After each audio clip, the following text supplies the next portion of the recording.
Muchas gracias. Unfortunately, my Spanish is over. I have to continue in a kind of English, because not even English is my mother language, but it's the only language. I don't think that your Swiss is so good as my English. So I'd like to say a few words in English to you. It is wonderful to finally be here, and we were looking so much forward to come. Took us years.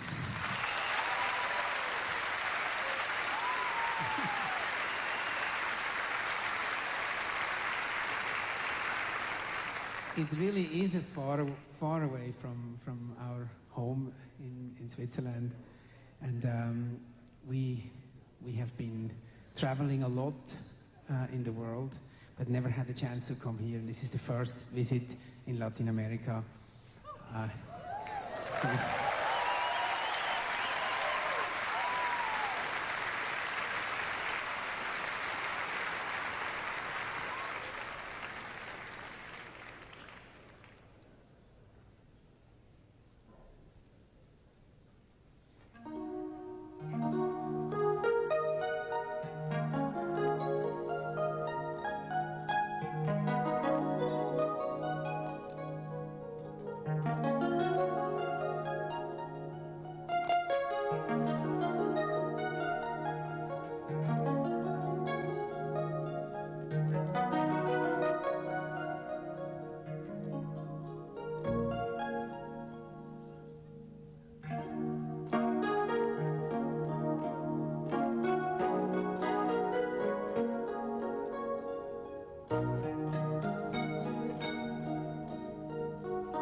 give you the response.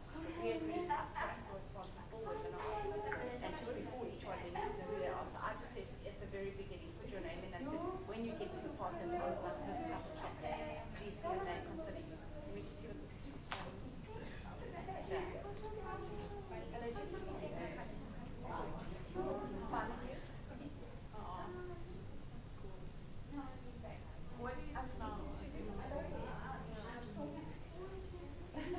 your face. What is that? Your face is a lot.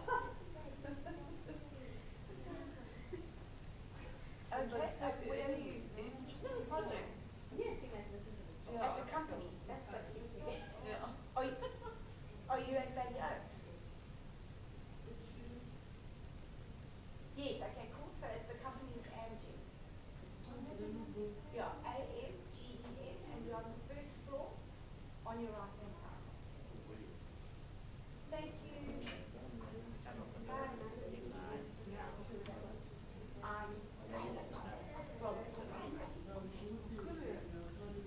I have a name but not a company. What's the name? Oh my God. Is it bringing you something? Oh, my number.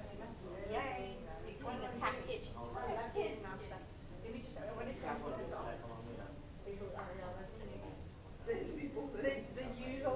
usual thing. I'm like, so I can't see it alone. Looks like also computer and stress. Sorry. And then I didn't know. I actually didn't even know you were coming in person because I would have reached out to you soon as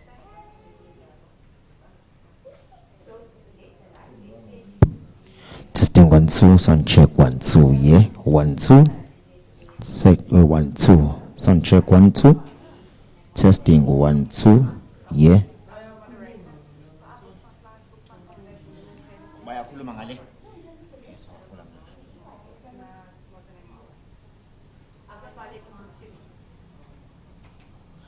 angibese kodwa sengivile. Can you hear us, Durban? Bona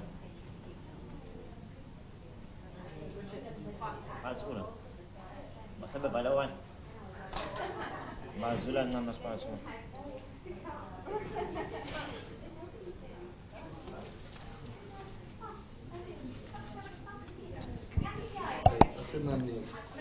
One, two. Yeah, ikhona sinawo ngalana sen. Testing 1. I can hear you. Testing 1 2. 1 2. I can hear you. Can you hear me? Yes, we can hear you.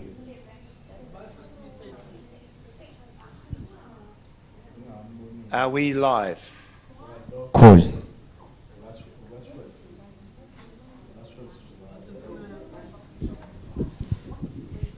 Hi guys, we're just waiting for the facilitator to. Oh, the facilitator is Dr. Mario. Yeah, I'm here. Okay. Like we're just waiting to start, and then yeah, we should be good to go. Can everyone hear us this side? I can hear you. Just give us a thumbs up if you can hear, please. Isaac, Ewan, can you hear him?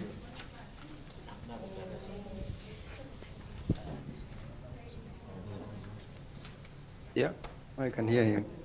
Okay, good. Thanks, Saga. Mario, do we keep our videos on? I think you can. Yeah, I think you should.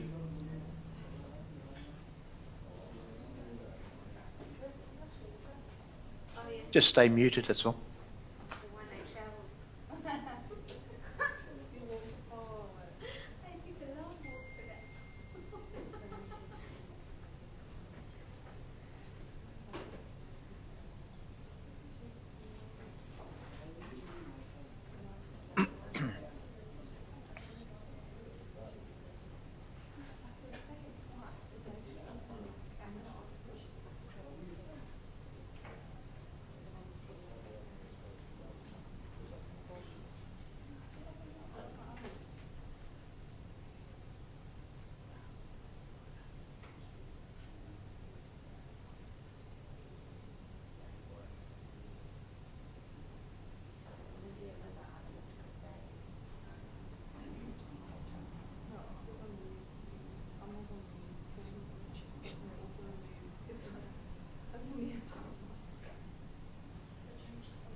I don't, Ewan, I don't have any word from Francis. I'm checking my emails. He doesn't seem to have replied to any of them. I just checked mine. I don't have any news from him either. So I can send him a message quickly just to see whether. Yeah, do you mind? Thank you. And just in case. Sure.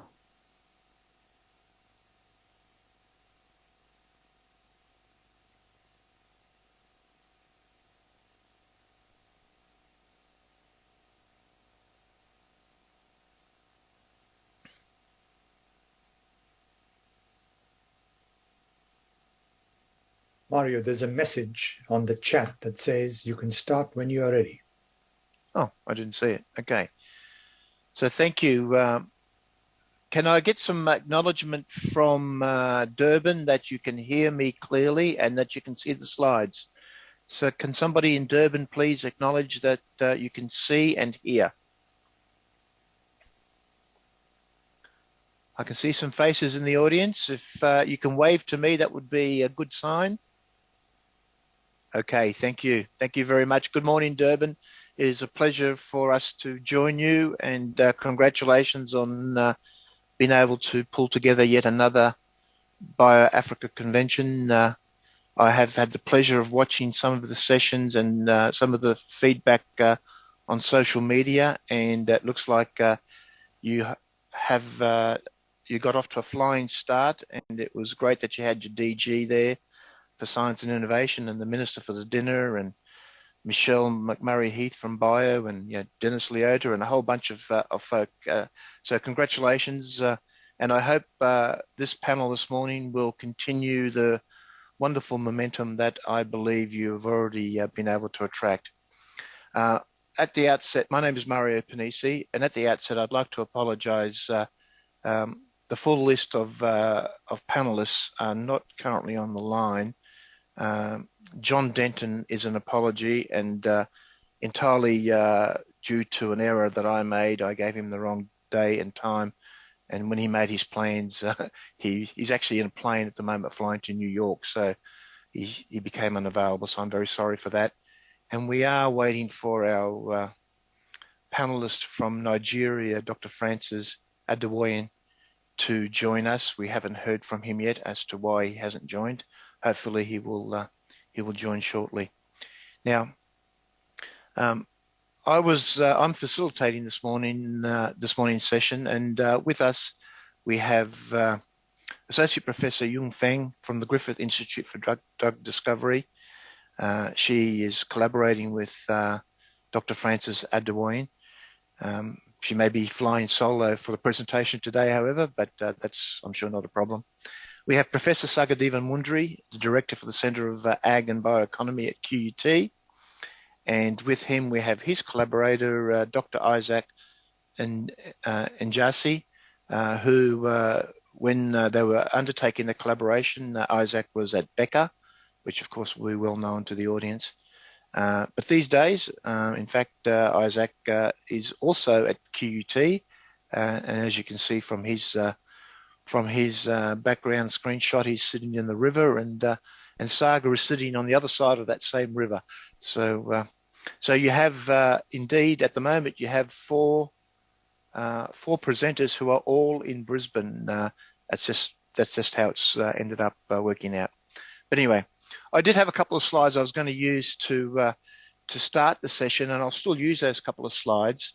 And then I will and I'll give a short presentation. It won't be John's presentation, but it will be a presentation nevertheless that will help get some thought processes happening. So I've had the pleasure of coming to BioAfrica a few times in the past, and like the rest of the world, conferences and a whole range of things were impacted, of course, by COVID. And while COVID, as represented on this meme, was a reasonably big wave, and it's still washing over us, of course, the world is now facing economic challenges. We clearly are facing climate challenges, and all these things will amplify up to give us challenges in our biodiversity. It'll give us environmental challenges. Now, that's an environment and a world that we are all unfortunately too familiar with. But perhaps singularly, if there's an industry or a sector that can contribute to addressing some of these challenges, it is the life sciences industry. So I'm a proud member of that industry, and I'm proud to be with all of you who are also making a difference and have the chance of making a difference. Now, one of the things I want you to think about is this graphic really speaks to where will the next 1,000 babies be born in the world, and it basically the reason I share it is it clearly shows that while the big economies may be the US and other places, the population growth that the world and the future global economy will need to deal with is in Asia and is in Africa. They are the parts of the world that we will need to deal with and trade with, and will be the economic drivers in the future, because that's where the people will be. And the irony is, of course, when we speak to international trade, unfortunately, this is probably the international community that most people actually talk about when we talk about international trade and the global economy. And as you can see, the future of the world is not even shown on this graph. Now, it's trite. Of course, there is activity in Asia and China, but I wanted to remind us that perhaps we have blinkers when we talk about global economy and global opportunities. We don't actually think about where they are or where they'll be. And I want to use that to segue to a presentation that I will deliver. It's not my presentation. And as I say, John Denton, who's the Secretary General of the International Chambers of Commerce and Industry, would clearly have talked about global trade and commerce. I'm not trying to present his presentation. I don't think I could do it even if I did try. But I want to speak about this phenomenon that is called global megatrends, which really talks about where is the world heading. And this is some work done by CSIRO, our chief scientific agency here in Australia, our national agency, the CSIRO, and a friend of mine and well known, I guess, to everybody who's on the from the Australian side at least. Stefan Heikowitz is the principal scientist there, who has written this report together with some of his colleagues and has done this refresh for 2022. I'd like to just quickly walk through some of the points that he raises, because some of these aspects will inform us and guide us in our thinking when we hear from our speakers later, and I hope will encourage those of you in the audience to think about where the world might be heading and how the kinds of projects we're going to hear about today can influence that. So this is a forward-looking piece of work, and it thinks about the future. And can you all see if I move that? I don't know if I'm moving some images. Does that make it easier for you to see or not? Is that better? Okay. So the future, so the dotted circle is what's possible in the future based on where we are now and what we know. The slightly smaller circle is what is plausible. The darker one in the middle is what is probable. But really, today I'd like us to think about what is preferable. And preferable means that we need to do things and take actions to achieve the future that we want to see. And it comes with some challenges, of course. Now, forecasting and foresight are not the same thing. Foresight is something that we can have which is much more than forecasting. Now, the red line is the actual price of oil. All that spaghetti of blue lines are the forecasts that people or economists developed. And as you can see, there's a couple that are kind of close, but most miss the mark completely. Now, this slide, I should say there was a very large set of slides, and there still will be a number of slides. I've cut quite a few of them out. I just want to capture some of the points that Stefan made. This slide talks about the situation where the area of lily pads doubles every day, and if it takes 19 days for a pond to be half covered, on what day will the pond be completely covered? Now, I know you've already all worked that out. Of course, it's day 20.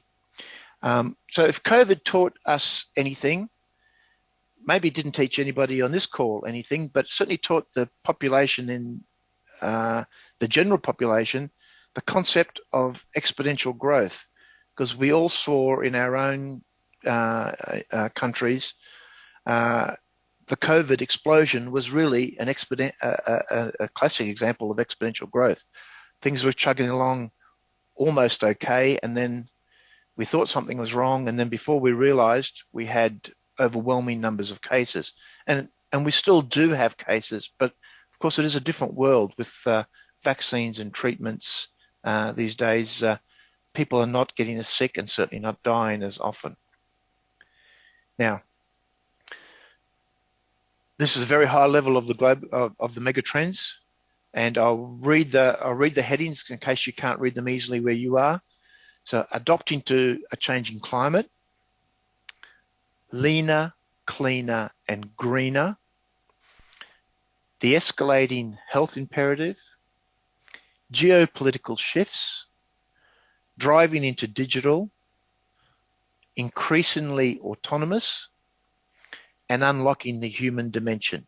Now, I'll quickly run through, again, I won't go through all the slides. I'll quickly run through some examples just to give you an idea what those concepts are. And using his slide, it is strap in. It will be a roller coaster ride. I'll go through pretty quickly. So, carbon dioxide. This is data taken, measured in Australia, and you can see that there is an increasing concentration of CO2 in the atmosphere. Climate. Our oceans are getting warmer, and our surface air temperature is also increasing. Flooding. We have seen phenomenal floods in Australia, but more of them, more severe than ever in recorded Australian history. In fact, we had very severe floods, probably the worst ones in Australian history, in New South Wales only 2 months ago. Heat waves. Like the rest of the world, temperatures are increasing. The peak temperatures are increasing. The number of heat waves are increasing and forecast to increase.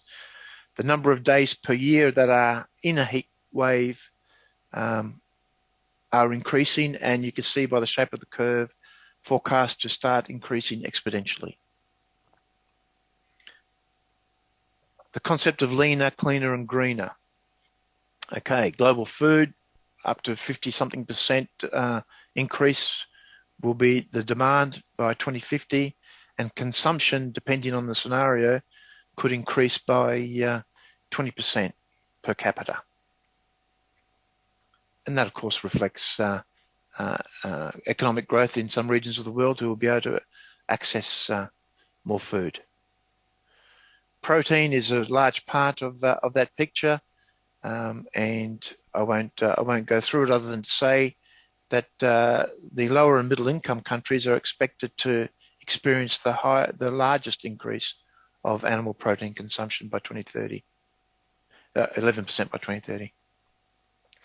I'm guessing Saga or Isaac might speak to this later to some extent, but plant-based meat substitutes are becoming a very significant opportunity, and by 2035 could be up to 20-something% of the world protein market. In Australia, electricity consumption is growing twice as fast as energy consumption. I'm not sure how that plays out in places like the countries of Africa, but it is a very sudden shift that we are seeing here in Australia and is presenting significant stresses on our electricity grid. The electricity traditionally in Australia, like all the world, like many parts of the world, has been from non-renewable sources, but you can see there's a slight uplift in the renewable component of that. And that reflects government policy and global realization that renewable energy and renewable electricity is vitally important if we're going to manage climate change. The demand for metals growth, this is the change percent year on year. You can see that over the last year or so, virtually every part of the world is looking for more and more metal. Oh, helps if I go the right way. Now, amongst that are the critical minerals. So for a lower carbon and tech-enabled future, batteries will be king. So those minerals that will be used to make batteries are in highest demand. In Australia, this is a diabolically disgraceful situation. Only 2% of our lithium-ion batteries are recycled today. I'm embarrassed to say that. But it gets worse. Virtually none of our solar panels are recycled in Australia. Virtually none. So if there's a budding entrepreneur in the audience who's looking to get into a market opportunity, it's recycling solar panels in Australia. Waste. We are a wasteful nation, and I won't read through the stats other than to say that at the rate we're generating rubbish and trash, we will fill our landfill space by 2025. It's only a couple of years away. Interestingly, and you're probably all holding your mobile phone or you've got a computer in front of you, a ton of computer circuits holds 250 grams of gold. And you can compare that to mining, where a ton of ore only holds 3 grams of gold. Again, although recycling e-waste is well and truly understood, but again, it is clearly an opportunity. The health imperative. Well, there's no story that doesn't include COVID, but the African continent, of course, is familiar with Ebola and other infectious disease and pandemics. And of course, the world is currently watching the monkeypox outbreak. And one has to wonder, we are still going through COVID, and has COVID actually taught us any lessons that we're using to deal with monkeypox? Maybe that's something we might want to talk about later. Now, antimicrobial drug resistance is actually what I did want to speak about a little bit. And the global burden of deaths is, of course, quite significant. And if you look at those stats, you will realize that AMR is a more significant cause of death globally than malaria or HIV. And maybe we can pick up that line when we come to your presentation later. And the whole world has not put in place national action plans to deal with antimicrobial drug resistance. And why is that important? Because these writers have said only in 2021, the post-antibiotic era is here. Imagine a world where routine surgery or chemotherapy is considered too dangerous because there will be no drugs that will prevent or treat bacterial infections. And of course, no antimicrobial resistance story is complete without seeing how it is impacted into the animal and food sectors. And the amount of antimicrobials that are consumed according to this source varied between 8 milligrams per kilogram of meat consumed in Norway to a staggering 318 milligrams of meat consumed per kilogram of meat consumed in China. Of course, we're all getting older. Within 20 years, some 20% of Australia's population will be over 60. Unfortunately, I'm one of them who's already there, but such is life. Geopolitical shifts. Of course, we're all seeing the challenges that Ukraine and Russia are bringing upon the world. But of course, the Indo-Pacific is also facing its challenges. And that's meant that the Australian defence spending has started to ratchet up. And that's not dissimilar to many countries in the world. And of course, the military spending or defence spending is in hypersonic missiles, it's in advanced autonomous and artificial intelligence systems, it's cyber. So it's quite a digital and very technology heavy future. Of course, global food prices are affected by global instability, global political instability, and this work showed causal and substantive links exist between food security and violent conflict. And of course, as I alluded to, the grain that might have come out of Ukraine, which of course is now only starting to come out in very relatively small quantities, is impacting global food.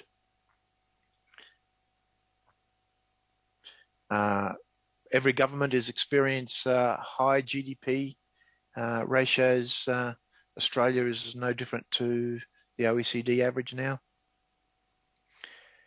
Digital, more and more, the world is moving digital. I don't think I need to explain that. As I say, you've all got a mobile phone in front of you, I expect. Interestingly, COVID taught us we could work from home. And last year, or in 21, I think it was, this survey was done by the Harvard Business Review. 20 or so percent of people never wanted to work from home, but a third of people want to work from home every day. So the world is changing. COVID has changed the world. Digital enablement is changing the world. In Australia, capital cities are losing people, except for Brisbane. Brisbane has actually grown.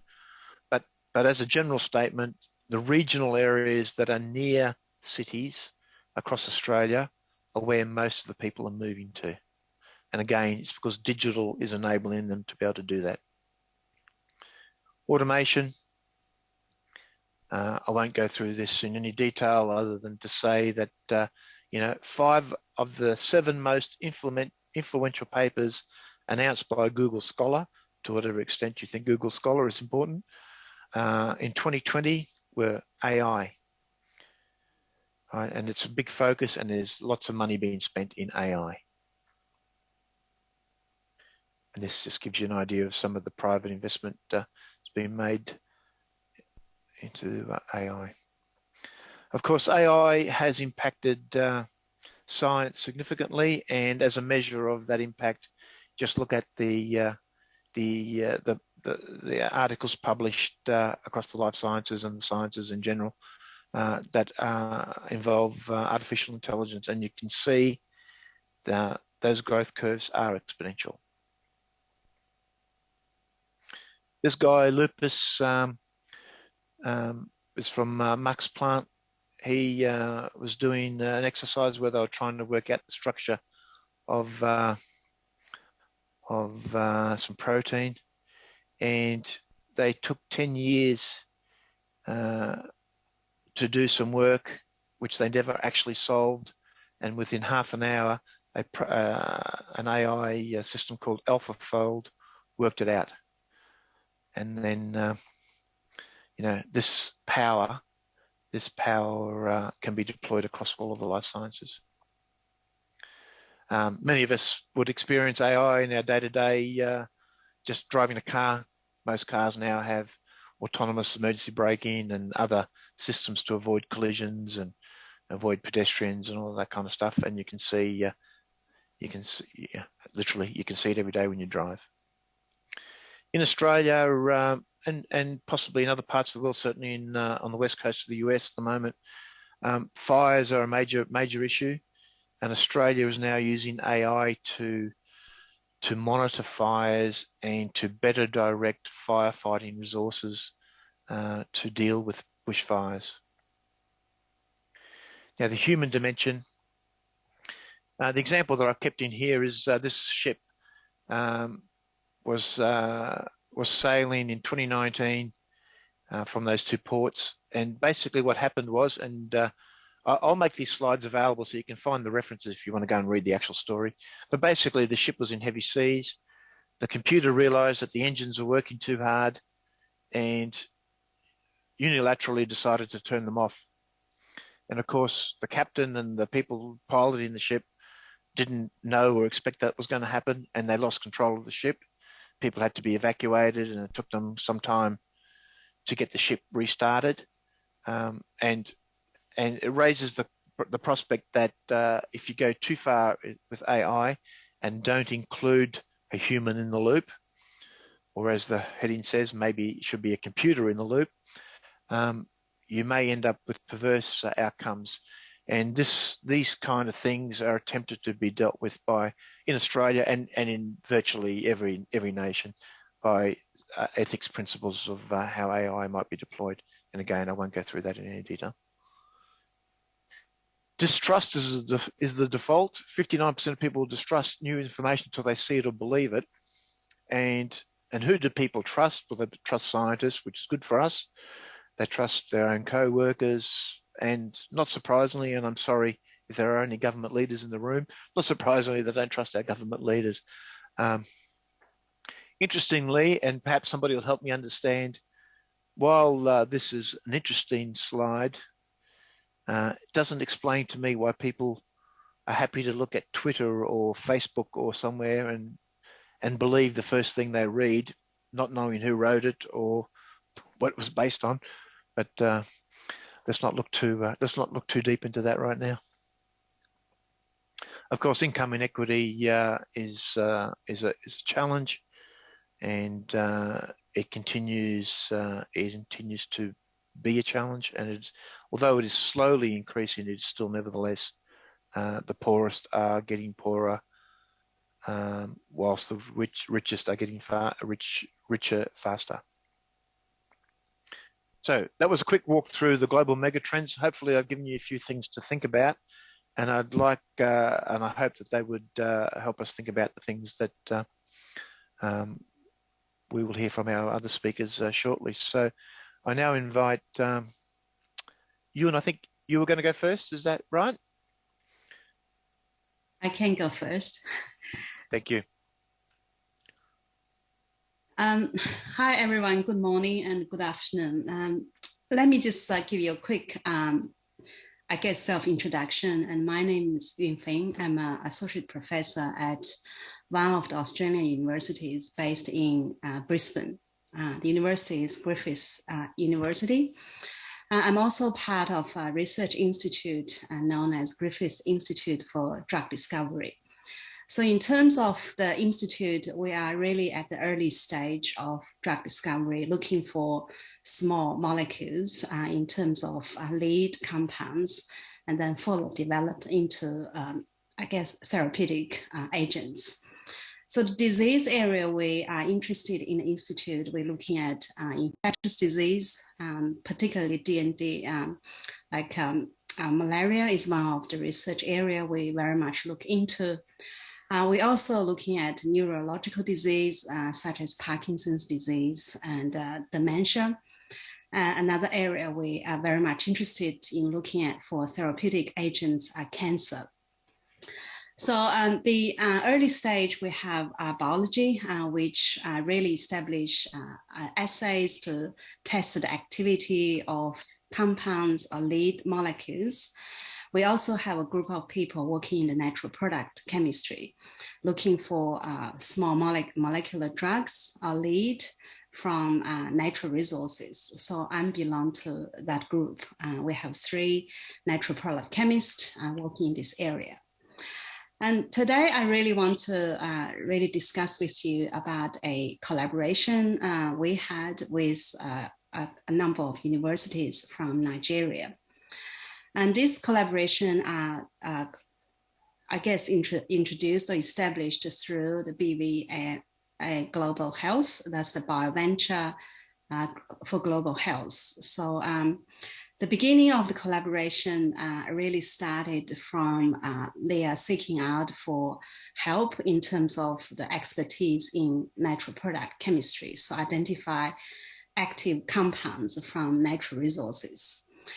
And I have hosted a research fellow from Tanzania in 2019, and he came to my group really to learn some techniques in terms of chemistry, isolating compounds, identify active molecules from plant material. So in 2020, BVHG contact us again. There are a number of projects we have from a number of groups from Nigeria. And one particular project is a collaboration with Francis, also from Nigeria, one of Nigeria universities. So what they had is they have a traditional Nigerian medicine. The local people are used for anti-malaria remedies. So they have done some tests in terms of testing the plant material in malaria. They have animal model and they showed very good activity. But what is lacking from them is the expertise in chemistry. So this is quite a nice complementary, I guess, match in terms of they have the animal testing, they can confirm the activity of the herbal medicine, but we do have expertise to look at the chemistry to see which molecules in the plant are responsible for the anti-malaria activity. This is really a complementary collaboration that we started. So from then on, we had a number of, I guess, discussions on how we go about with this collaboration. And in the end, we recruited a master's student who worked in my group.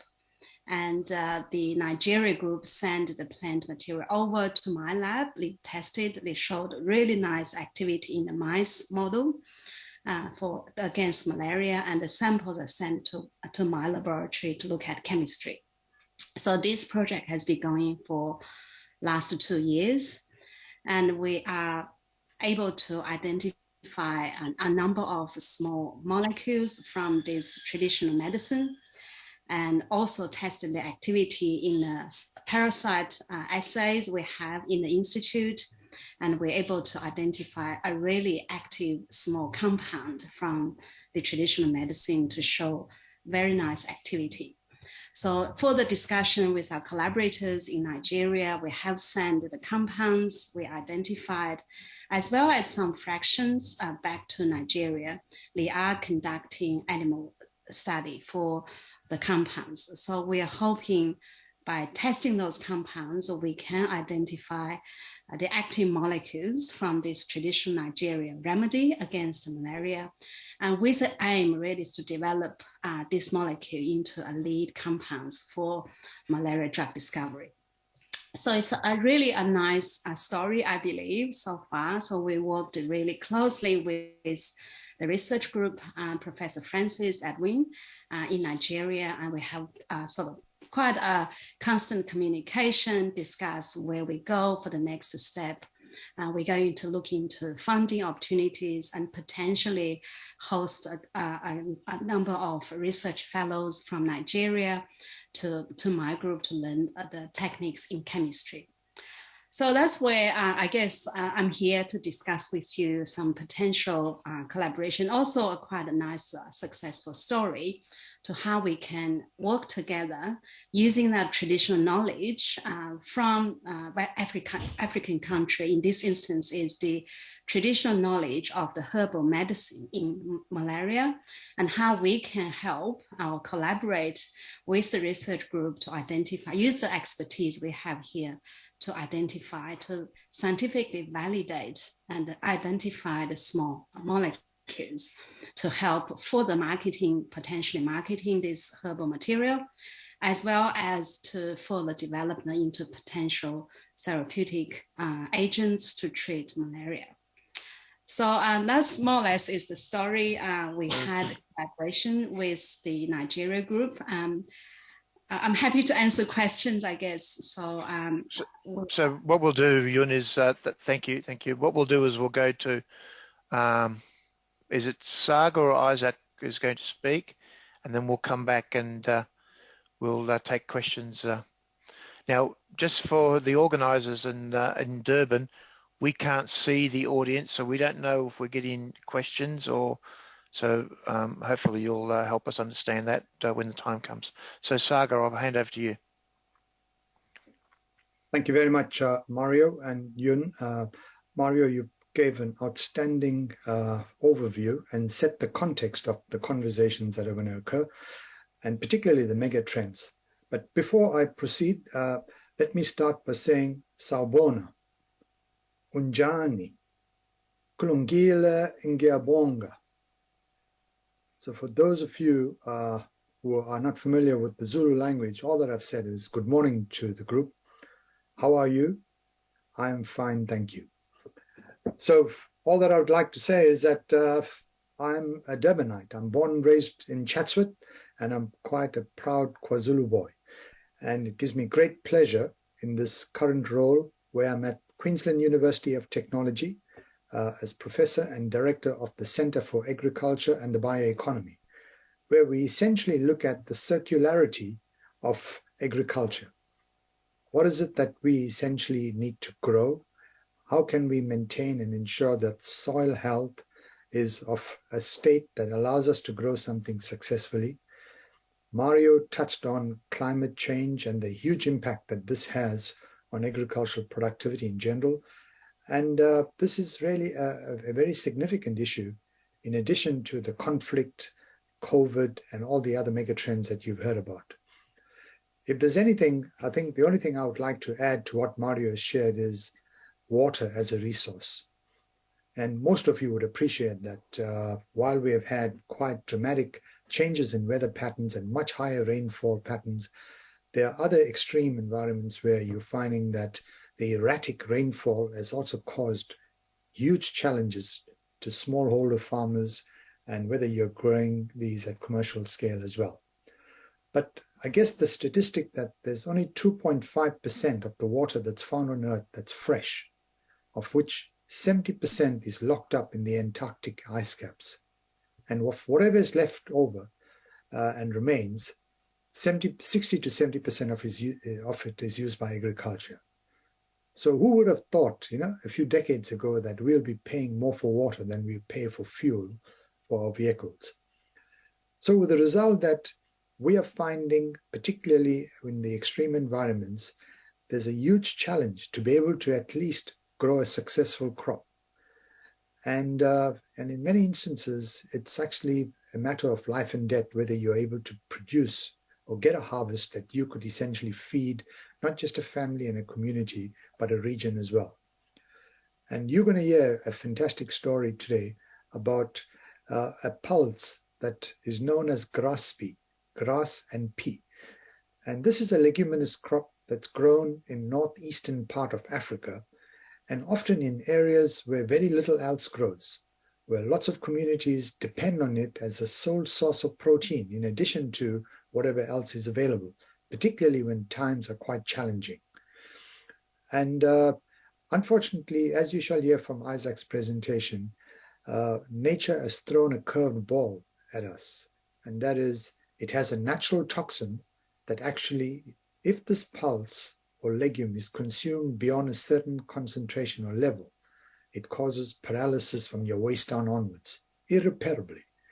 And you're going to hear a story of how a team of researchers led by the John Innes Center in the UK, the Biosciences Eastern Central Africa Hub, where Isaac was based, ICADA, this is the International Center for Agricultural Research in the Dry Areas, and Queensland University of Technology have used a range of approaches, one of which is also advanced technologies like gene editing to help address an issue that we believe actually is a matter of life and death.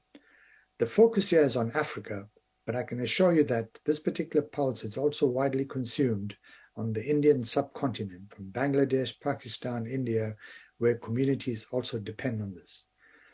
If there's anything, while we rely on global supply chains, COVID has actually disrupted this hugely, and it has actually forced us to think more regionally, more specifically where communities are actually going to be dependent on self-sufficiency.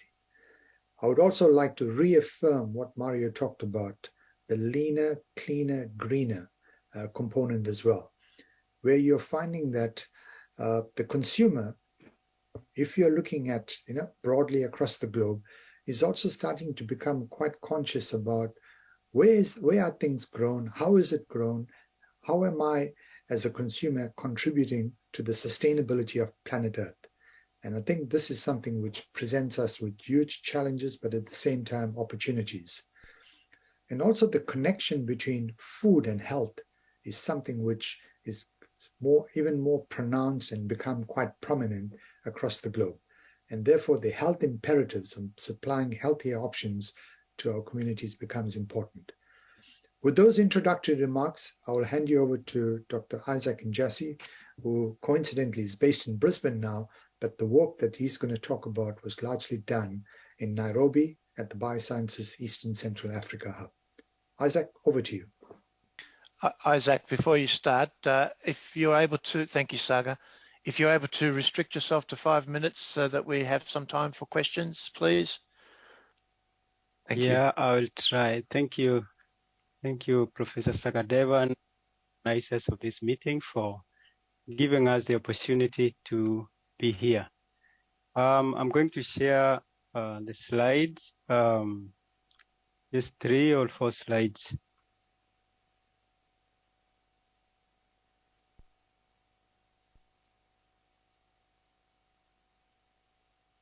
You can see the slides. Yes, we can, Isaac. And if you could put it into presentation mode. Yes, thanks. They are in presentation mode. So I'm going to talk about GRASP, and this is on a project. You can see the slides. This is on a project called Upgrade that we were collaborating with the partners that Professor Sagadevan has talked about. And to introduce GRASP, and it is not a very common legume in majority of African countries, but in the upper north, it is common. This is a reliable legume for many smallholder farmers, especially in Ethiopia and Morocco. It is cultivated mainly for food and fodder. And it's a very resilient legume because it is drought tolerant, it can tolerate flooding, salinity, and it's also disease resistant. The good thing with it, it has very high protein content, 30% closer to soybean, and it is also high in lysine, which is an essential amino acid. So we find this to be a potential crop for food and feed security for sub-Saharan Africa. However, GRASP has a problem. And the problem with GRASP is it has a neurotoxin. It is usually safe to eat as part of a balanced diet, but when you consume it as GRASP without any other addition of food, and especially this is common during the famine time, it can cause this lethargism, which is paralysis disease. And this is where the lower limbs are usually paralyzed, and this is irreversible. This is due to production of a non-protein amino acid called beta diaminopropionic acid, which accumulates in all the shoots, but of course is a sink in the seed that people consume. So because of this, there is very little research conducted on grass pea, and therefore there are no genomic resources available for this.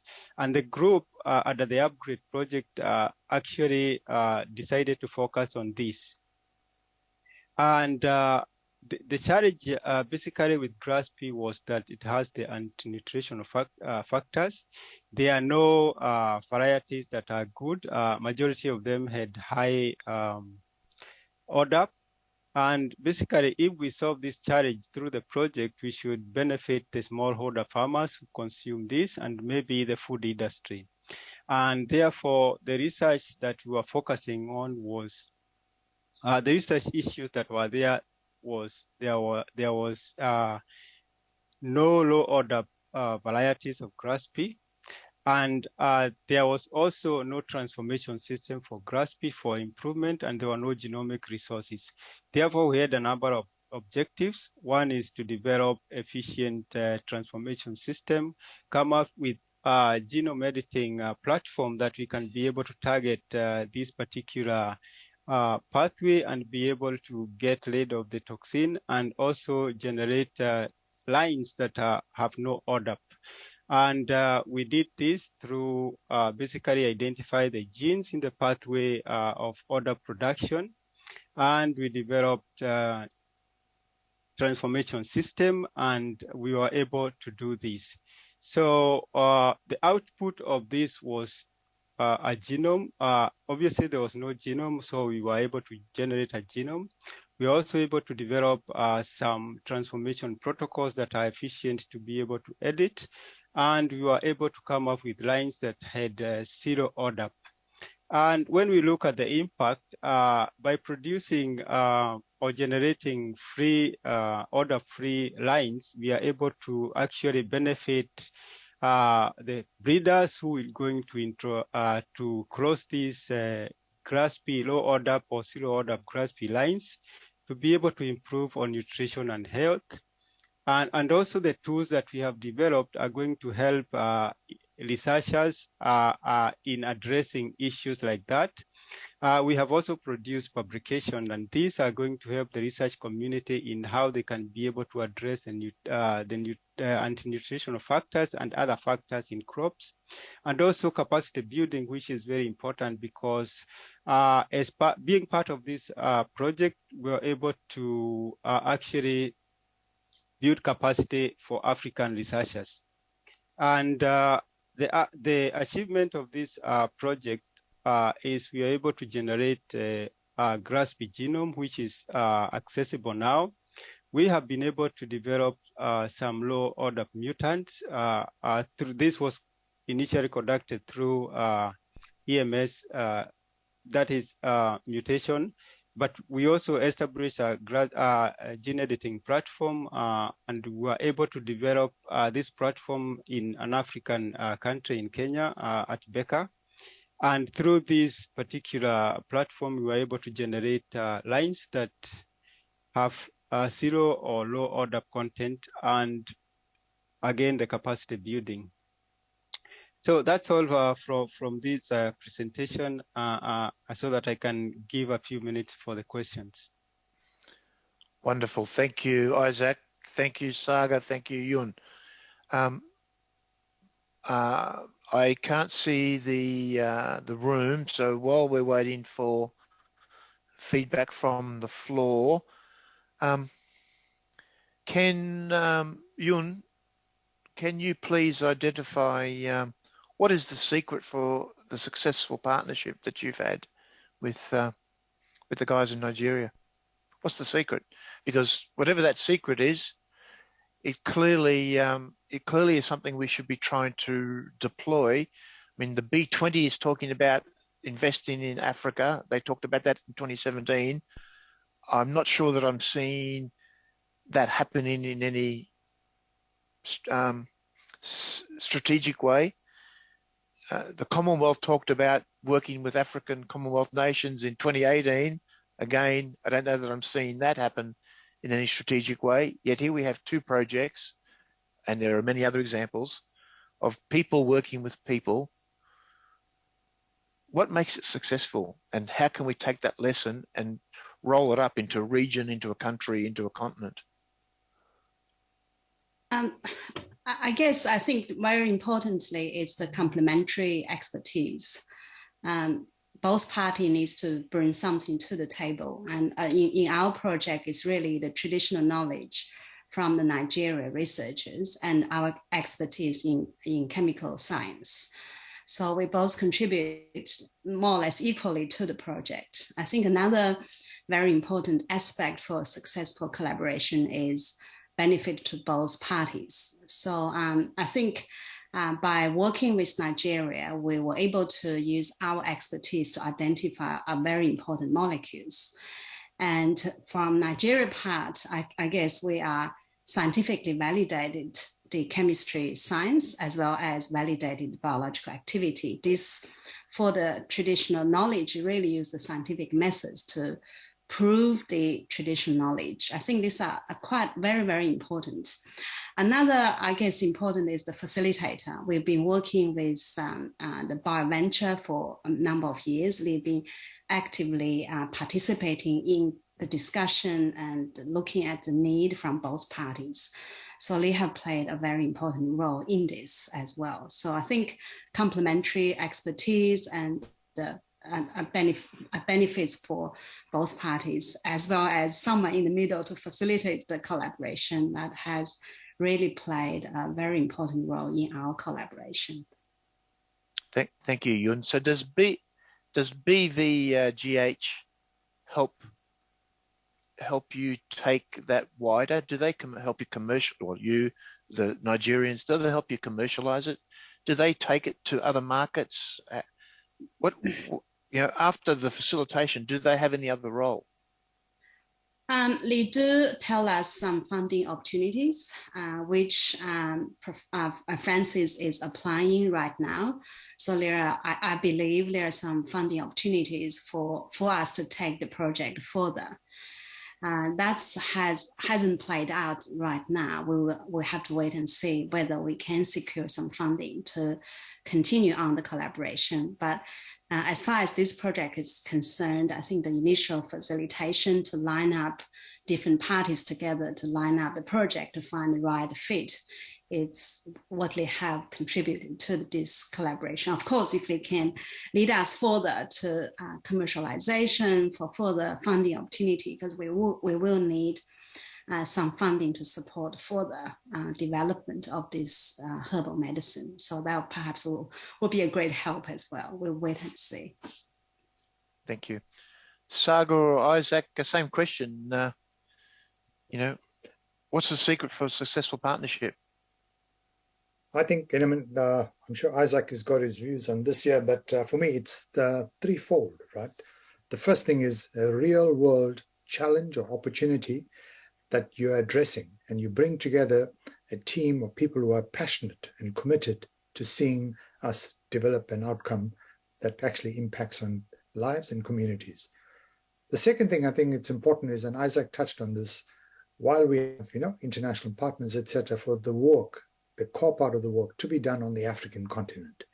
Because in doing so, I believe that, you actually empower, you build capacity, and you also find to be much, much easier, actually. And the third component I would be saying is, collectively to be able to at least tap into resources that are on the continent, but importantly, funding opportunities that could be global, that could have a huge impact on the continent. Did you have anything to add to that, Isaac?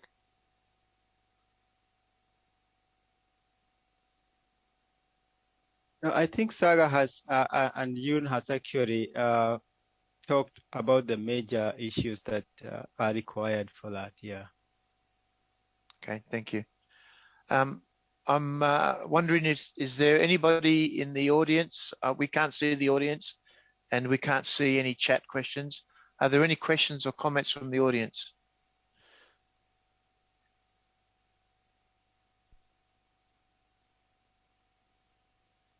I can see a young lady in pink at the front with, I think, a black leather jacket on, who's now embarrassed. No questions?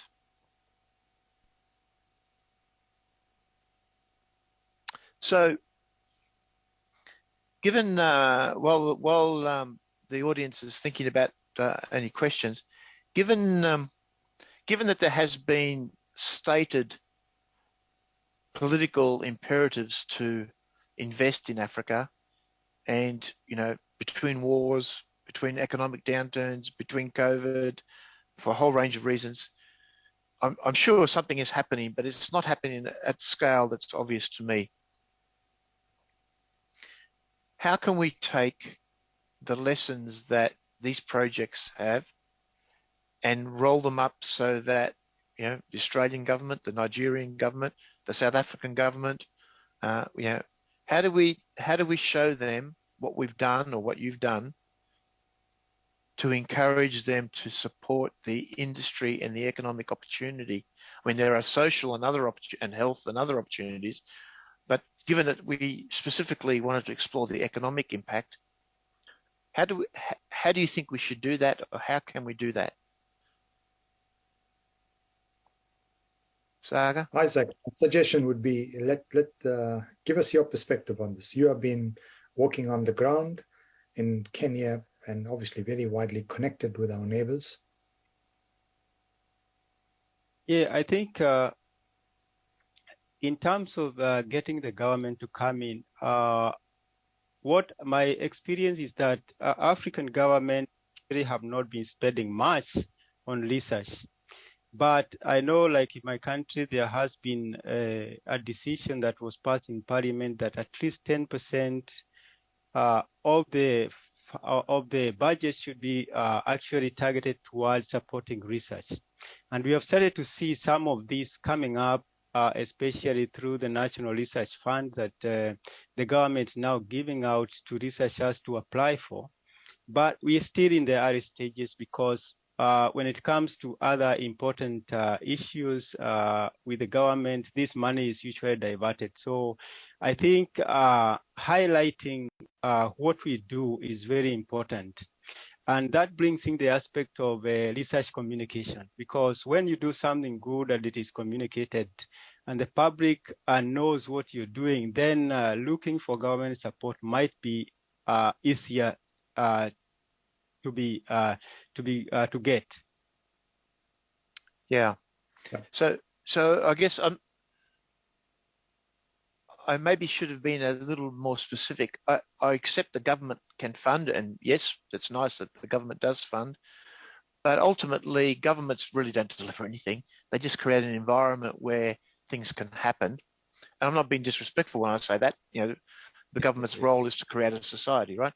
So I would have thought regulatory and sovereign risk challenges were probably where investors, these days I spend my life investing, and we invest where we don't think there is a risk of losing the money. We understand we'll lose the money if the technology fails. Of course, that happens. That's the risk. But you don't want to lose the money because of regulatory or sovereign risk reasons. So I guess, Isaac, you're probably best placed to comment. Saga, I know you still have good contacts in South Africa at least, and I don't know if your Nigerian colleagues ever think about these things. What do you think, Isaac? How do we deal with making industry feel that risk has been managed? Because technical risk is technical risk. Experiments fail, right? That happens. But how do we deal with the other risk? Do you have any experience with that? Yeah, not much experience, but what I've seen, majority of funding that comes in comes through mostly technology projects. In terms of the research we are doing, I think there is little, and you have to really convince external funding for external funding to come in. But the assurance basically can be given, but when it comes to political issues, I think you cannot give assurance because majority of African countries have got political issues. And I think towards the election times, I think some of the investors pull out sometimes. So with political issues, I mean, it's not easy to give assurance that things will not go right or will go wrong. So basically, I think, but in other projects like technology, I can see there is a lot of things that are being funded, and I think a lot of capital ventures are coming into African countries. But in research, I haven't seen that much. And I think, as I said initially, we need to speak more about what we are doing, and especially in things, health and agriculture. Okay. Now Mario, we're at time. So I'm sorry, Saga. I'll need to wrap. So Yun, Saga, Isaac, thank you for making yourselves available. Thank you for your insights. And I'd like to once again acknowledge the organisers of the conference. Keep up the good work. All strength to you. It's an important forum. And unfortunately, I wasn't able to travel there this year. I just not able to get there this year. But I look forward to being there next year. And thank you all. Goodbye. Thank you.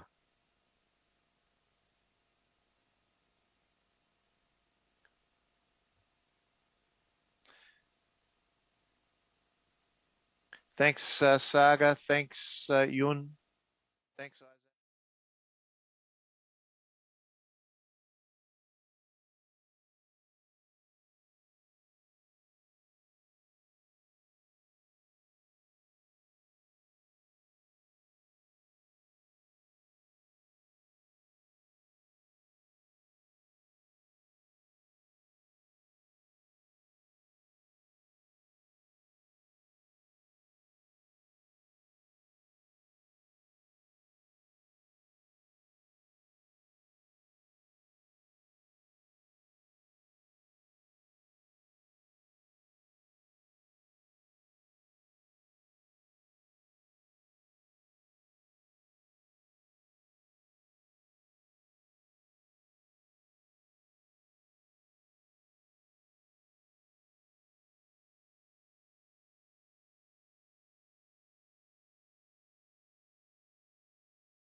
important series.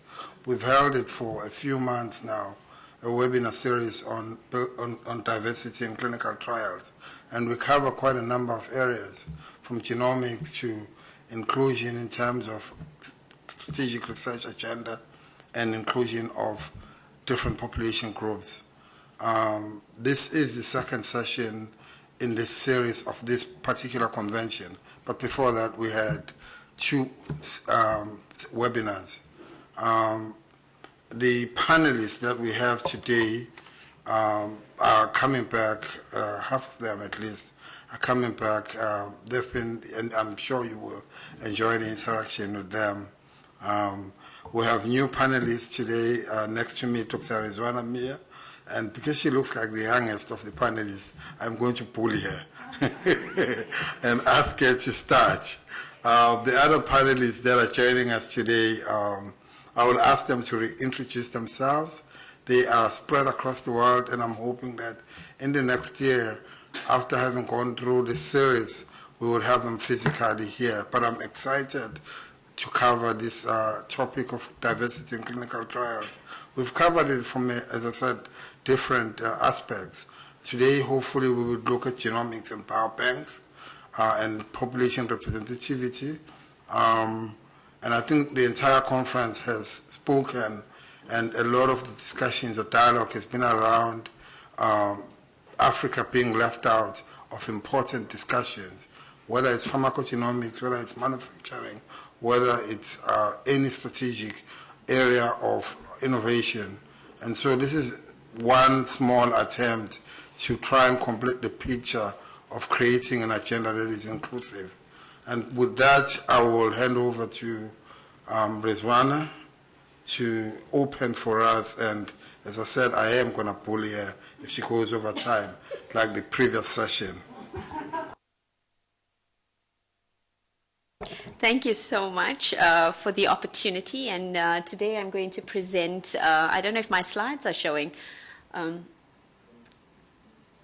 It's coming through, right? So I'm going to be presenting the research and innovation landscape in Africa with regard to personalized medicine.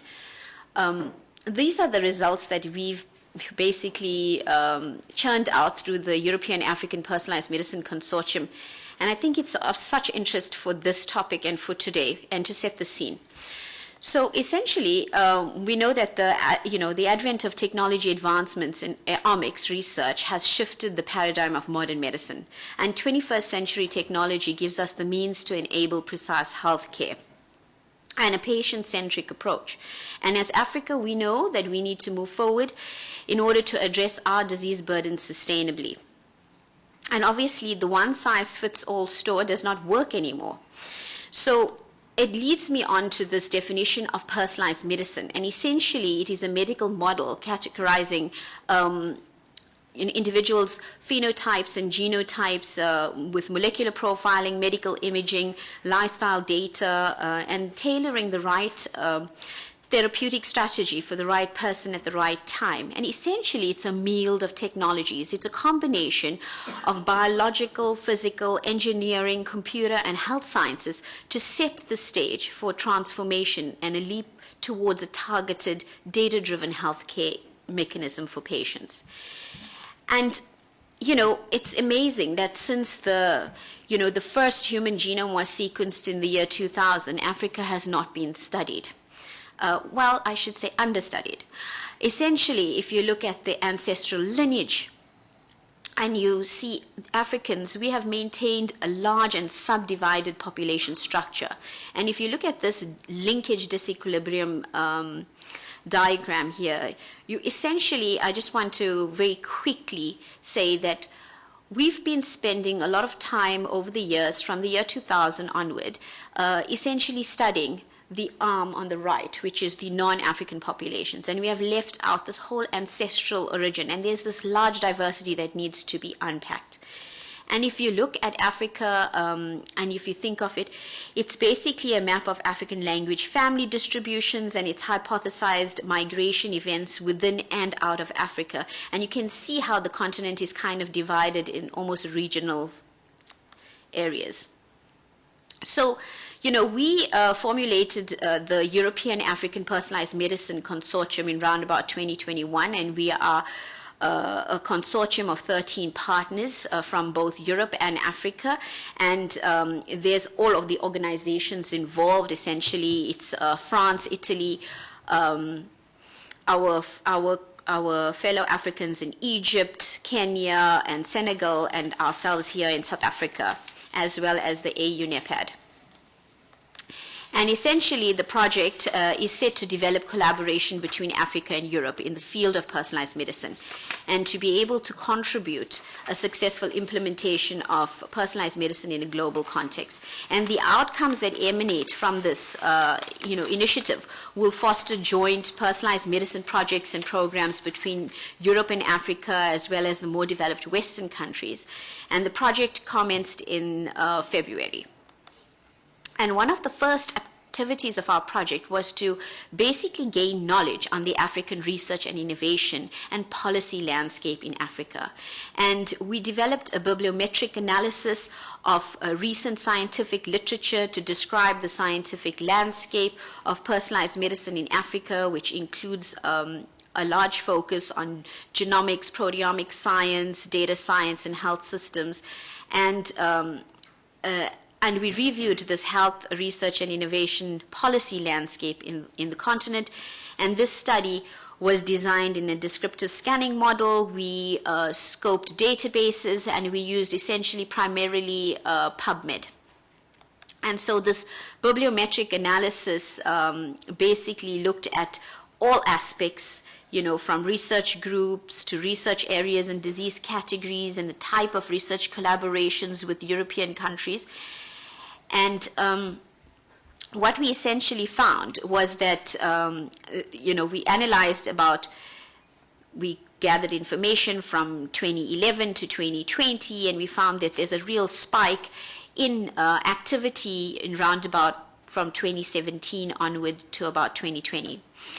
And we found that there were 3,205 institutions involved in this area of research, about 4,340 publications, 70% were international collaboration, 60% were first author from Africa, 63% open access, and about 109 collaborating countries, 36% in top journals, and in the top 10% journals, and about 39,204 researchers involved in this area.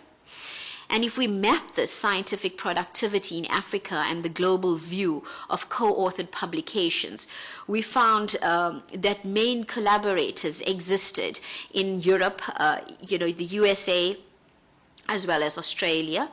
And then we have some collaborations sort of spread out across the globe. And if you look at publications per African country, when we map this, we find that South Africa and Egypt lead by a very, very far margin compared to the rest of the continent. And then with regard to Africa and Europe co-authored publications, we find that there's a higher number of publications with UK, France, and Germany. So you can see the graph that I just put up. It basically shows the expansion of research activity in this area over the time period. And if you look at disease categories and research areas, almost 82% of all articles were found to be related to one of the 13 disease entities here shown. And, the interest was mainly in infectious diseases, followed by cancer, immune system, and nervous system diseases were more pronounced than other diseases. And the increase of articles in 2020 compared to 2011 was remarkable, and it was more evident in bacterial infection related publications, which were 14 times higher, followed by cardiovascular and virus diseases.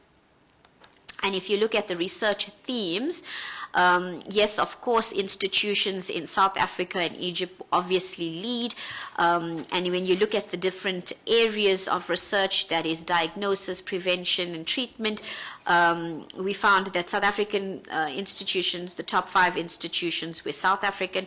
And with respect to European collaboration, as I mentioned in the graph, we found that the top collaborative countries were the UK, France, Germany, Netherlands, and Italy in each of the diagnosis and treatments areas, while prevention followed the same pattern observed, except you would see that Spain was higher than Italy.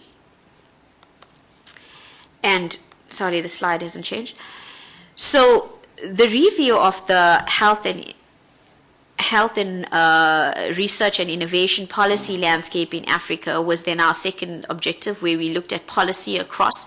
And the objective of this review was to obviously identify policies that support and promote health research and innovation, and if there's any specific programs or initiatives that support personalized medicine as such, research programs, training, infrastructure, innovation, industry, and the results basically provide an overview of the capacities and situation of African countries in the space, with a special focus on personalized medicine. And at the same time, it helps us identify relevant stakeholders. And so we broke it down in terms of a framework where we looked at governance, financing of health research, resources, health research outputs, international collaboration, and then actual personalized medicine and genomics research outputs. And if you look at this framework, we used indicators, obviously, in each of the areas,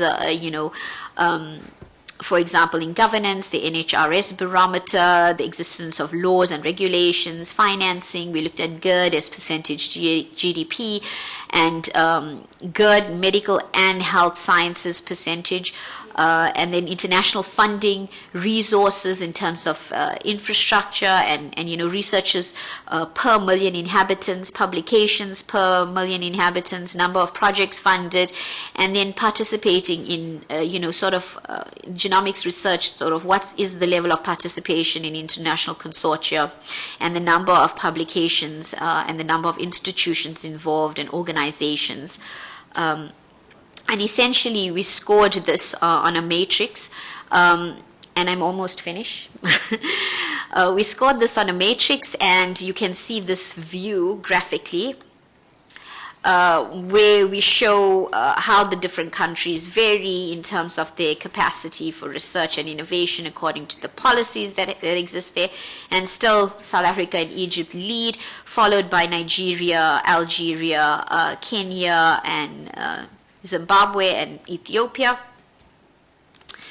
And essentially, the results from this mapping, I mean, if you want to have a more elaborate understanding of it, I would urge you to visit our website where you can download. It's a very, very long document for you to look at. And the results were basically validated through a robust stakeholder engagement. We have accumulated a database of over 500 key stakeholders across the African continent. These are representatives of government, academia, industry, and civil society. And this work is essentially building that narrative that is required for African research and innovation toward personalized medicine. And this is a realistic context that can be used and shared by all. And we have developed policy briefs and other things like to stimulate the higher level discussions and the higher level dialogues. And we urge you, if you want, to join us in our future activities. And, we're essentially trying to create a community or network. And we have embarked on regional approaches and are completing analysis in each of the regions within Africa. We're uncovering gaps, needs, and areas of mutual interest as we host an array of regional workshops. And we aim to foster, cross-border collaboration and identify future actions, translation of science to policy, and enhancing the dialogue between African countries and the more developed West, especially in Europe in terms of collaboration with the International Consortium for Personalized Medicine and EuroPermed, which are the European Commission programs that are running. And, we have commenced on also a set of training activities, and we welcome that closer collaboration from anyone who's interested in this agenda and shares the same passion. And we're having a African-wide meeting in February next year alongside the International Congress for Human Genetics in Cape Town. So contact me if you feel free to do that. And I thank you for the time. Thank you, Rizwana. I have a few questions for you, and I'd like you to pack them. But I just want to make some comments or just observations. One of the things that you raised was around the collaboration, international collaboration. And part of the reason why I said this is a family meeting, a family reunion, is that in a previous webinar, Veronica Miller raised the issue that when the collaborations happen and they are across the continent, the first authors tend to come from the global north. And what that tells you that the agenda is not really an African agenda. So that you can pack for now. Because if you talk about personalized medicine and pharmacogenomics, and that's directed at the African continent, African genomes, the agenda has to be directed by the Africans for their own benefit. The second question that I will ask, maybe before I hand over to Dr. Pediako Yao, is the issue of the distribution of cancers. Just to highlight the issue of who controls the agenda. At the launch of the Pan-African Cancer Research Institute, I don't know if Professor Zola is here, there was a presentation of the global distributions of cancer, which was a frightening presentation if you realize what the implications were, that we in this part of the world are working on cancers that are not really prevalent in our environment, because we are being driven by an agenda, whether the agenda is around funding or whether it's around equipment or whether it's around collaborations that talks to the global north. And he showed in the presentation, Professor Bates it was, that there's almost a dislinkage between the distribution patterns in the north and in the south. So I think I just want to park that before I hand over to Yao. I don't know if he's joined us. Dr. Pediako is joining us from Ghana and from Yamachi Biotech. Welcome back to the family, Yao. Thank you, Dr. Msumi. It's good to be back. I hope you can hear me. Yes, we can hear you. Great.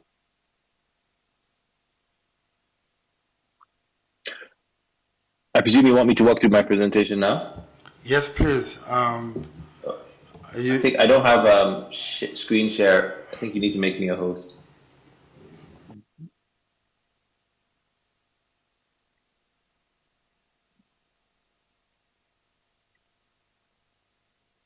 I think you can share now. No, it's still disabled.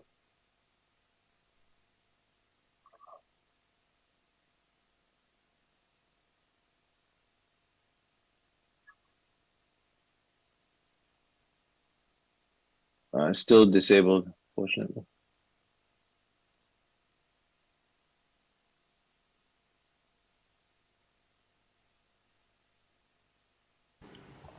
Just 1 minute. I think the technical team is made up of neonates. They've gone out to call an adult.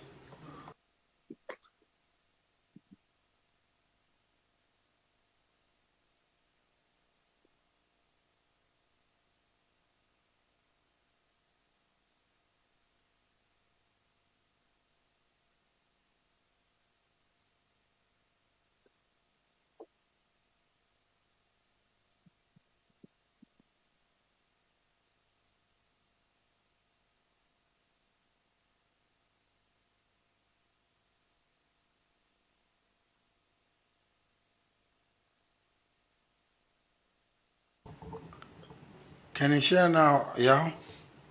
Yes, I can. Thank you. Over to you. All right. So I'm just going to make a few remarks. This is in line with a webinar that we actually did not too long ago So I guess backed by popular demand, as Dr. Nsomi communicated to me. And actually, some of the themes have already been covered by Rizwana. So I'm not going to spend, maybe spend less time. But yeah, very briefly, my name is Yal Bediako. I'm a co-founder and chief executive officer of Yamachi Biotech.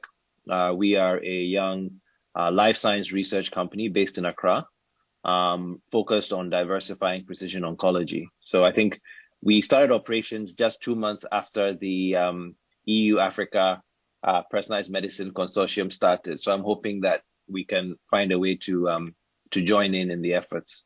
But actually, I saw APHRC was a partner, and one of our partners in Africa is actually APHRC. So it'd be interesting to hear more about that following this meeting. This point has already been made, but it bears repeating that the African continent is really home to the world's most genetically diverse population. But unfortunately, the African population is also probably the least studied.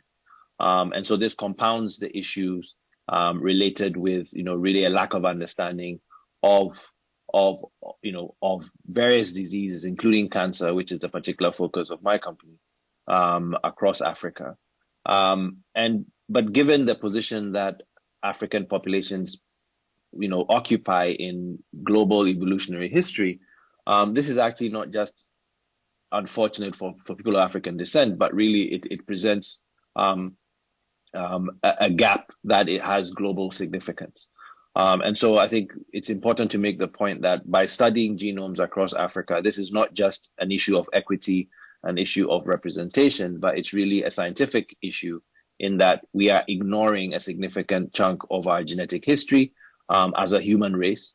And by studying genomes in Africa, we actually have the opportunity to unlock a variety of solutions to disease, not just in people of African descent, but in people of all ethnicities. So the problem that exists is one that is obviously one where majority of publicly available genomic data is of people of European or Caucasian ancestry, as you can see from the pie chart on the left. Almost 80% of genomes that have been sequenced are from people of European origin. Only less than 3% are from people of African descent. But in fact, if you look at the pie chart, you can see that other ethnicities, Asian, Latin American, or Hispanic, are all very, very poorly represented. Less than 2% of clinical trial participants are people of African descent. So, once again, the African continent is largely ignored. And this is resulting in a situation where precision medicine is actually not very precise if you're not Caucasian. So majority of, there's growing evidence in the US, for instance, that certain precision tools are least effective in African Americans. And this is largely because they were not included in the training sets. So precision tools depend on data to train their models. And if your population is not included in these models, then you have a problem where the algorithms or the markers that are derived from these research may not be very representative, and so may not be as effective. And so there's a clear need across pharma to diversify, and in so doing, hopefully produce products, produce tools that are effective regardless of a patient's ethnicity. So the scientific literature is beginning to be flooded by papers and describing this issue. There's actually a whole sort of issue of Nature Outlook that's focusing on precision medicine and really talking about the lack of diversity. So these are just a few examples of recent literature that is describing this issue. The idea that we are leaving behind certain people, and actually precision medicine potentially, if not checked, will exacerbate disparity. Precision medicine is meant to improve the quality of healthcare, but by basing it purely on certain populations, it actually potentially will exacerbate existing problems. So, the final sort of question is, why do we need to develop health solutions aligned to Africa's genomic diversity? For some of us, this is probably obvious, but to others, it may not be. First of all, it allows us to improve diagnosis. So we have a growing burden of non-communicable disease on the African continent. Many NCDs have genetic origins, including cancer. And so as we look to try to provide better healthcare, as we transition from infectious diseases to non-infectious or non-communicable diseases, we need to better understand host genomics. We need to better understand the genetics of people. And across Africa, it's not one size fits all. Africa is the most genetically diverse. So simply doing research in West Africa is not good enough. You need Pan-African initiatives to really understand the basis of disease across the vast diversity that exists on the African continent. This would help us to improve efficacy of existing treatments and existing diagnostic tools. You can think in terms of current panels, perhaps that are used in cancer diagnosis. Maybe some of the markers in these panels could be better optimized. Maybe there are other markers that could be included to diversify or to enhance the ability of these panels to actually diagnose people. Cystic fibrosis is a good example where certain markers typically found in Europeans are not found in African populations, and this leads to a significant underdiagnosis of cystic fibrosis among Africans. We need to reduce toxicity. Pharmacogenetics, pharmacokinetics vary significantly across different ethnic groups. And there are severe problems that can arise when you use dosing strategies that are developed in one part of the world and try to just use them without optimization in other parts. So we need to better understand how drugs are metabolized and potentially improve the outcomes that we get from existing drugs. So it may lengthen the life of existing drugs by just better targeting them to specific populations or adjusting dosages based on individuals' ability to metabolize these drugs. And then finally, what is most exciting perhaps for some of us in life science research is the potential to discover new treatments. And this is not just an issue for African people, as I said. We need new treatments globally. And diseases like cancer continue to kill large numbers of people no matter where you live. And there's a need for better ways to treat cancers. I believe strongly that tapping into the African genome, tapping into the African diversity, potentially will provide keys to unlock new treatments for cancer that will be benefit for people beyond the continent, not just in Africa, but all over the world. So I believe Africa's genomic diversity, where at least 10% of DNA, so the 10% of our genome remains to be discovered, because the current reference genome is not very diverse, not very representative. So I think that allows us, potentially gives us the opportunity to make new discoveries and really redefine or improve the healthcare across Africa. So with that, I'll end. I'm happy to take questions during the panel discussion, and thank you again for the invitation.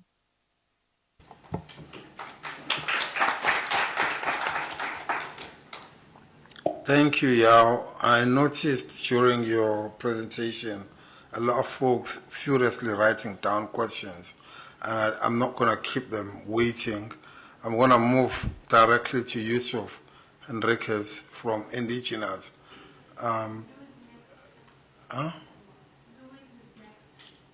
No, can you connect Yusuf?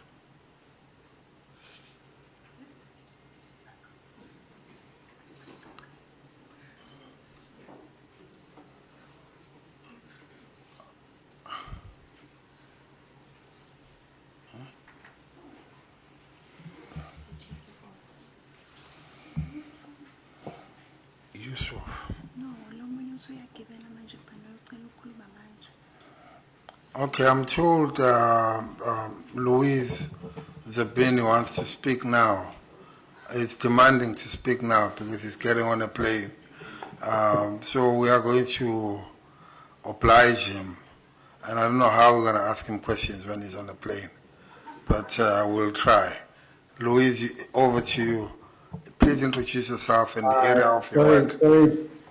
Sorry to bother you, is because otherwise I have to board and I'm not going to be able. Thank you very much for the opportunity. I just need to share screen, please. And sorry for being a troublemaker. Is just otherwise it's going to be quite tight. But I'll like to. Troublemaking is your second name. We know that, Louise. Don't worry. You were pre-forgiven. And I would like to thank the BioAfrica Convention for inviting me to be part of this panel. And also I would like to thank you all to come before me because I don't need to talk too much because he covered most of my talk.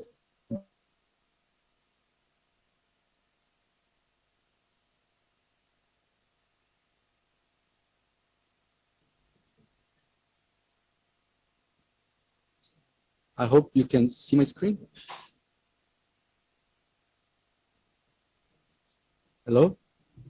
Yes, we can see it now. Yeah, thank you very much. Again,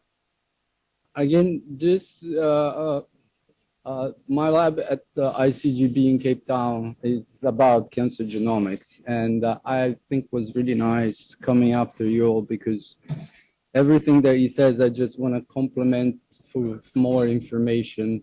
And basically, the whole concept a long time ago, which was initially individualized medicine and then become precision medicine, was to go away from the commonality of the disease, and it goes to the diversity of the disease when you compare the health group with individuals. And initially, and even nowadays, we have a lot of successfuls. The first ones is the case of Arisa, that when you have a specific mutant, the drug is going to work, or if you don't have that mutant, the drug is not going to work. And this was followed by many other research that in leukemia or in lung cancer or in skin cancer, there was based on certain mutations or genes that one treatment were effective. And then they path to precision quality. The only thing here is all these studies, as you all mentioned before, everything was based in populations in US and Europe, and it was not taking consideration the diversity or the population in Africa, which makes not really these treatments, let's put this way, appropriate for certain populations in our continent. And he says in our continent also is really diverse, then it may not even these treatments be really targeting any of the patients here. Then in the beginning, they thought this this could be addressed just so through clinical trials, but the point that was making before is there is a genetic makeup playing a role here.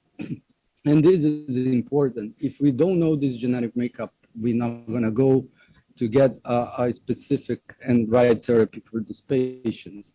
Then what I would like just to show you is some of the efforts that my group in ICGB is doing in the continent in various types of cancer. The first one, which is a prostate cancer, which is one of the main cancers affecting the African men here, which is a consortium with 3 countries, Nigeria, Sudan, and South Africa. And we are following them up in terms of treatment response and genomics. And by doing this, we were able to find complete different genes that are being responsible for the development of disease in these patients. And not just this, but also some markers that can be obtained through liquid biopsies. Here is just an example of electron microscope pictures of exosomes where it's circulating vesicles that it can contain, for example, genetic material, and you can improve diagnosis in this population.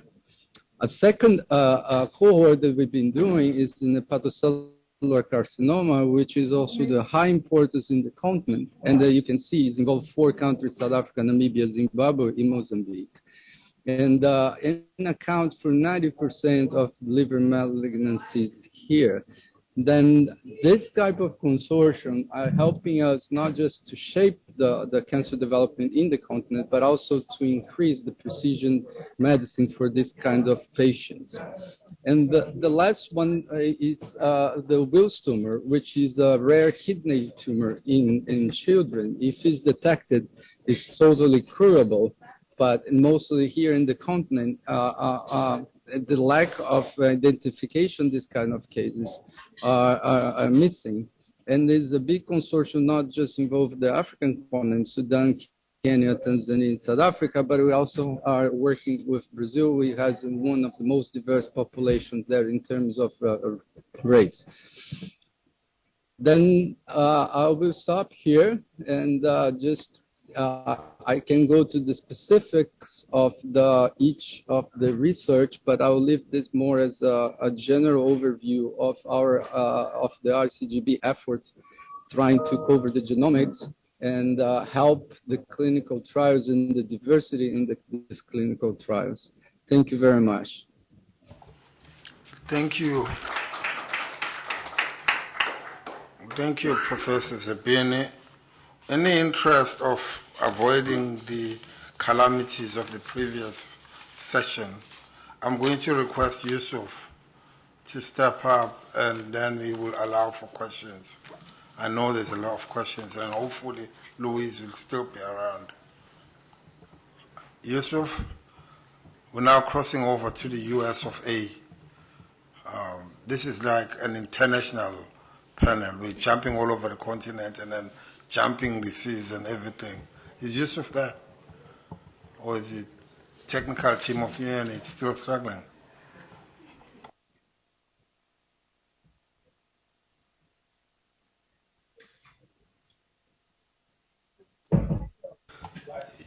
Yusuf, over to you.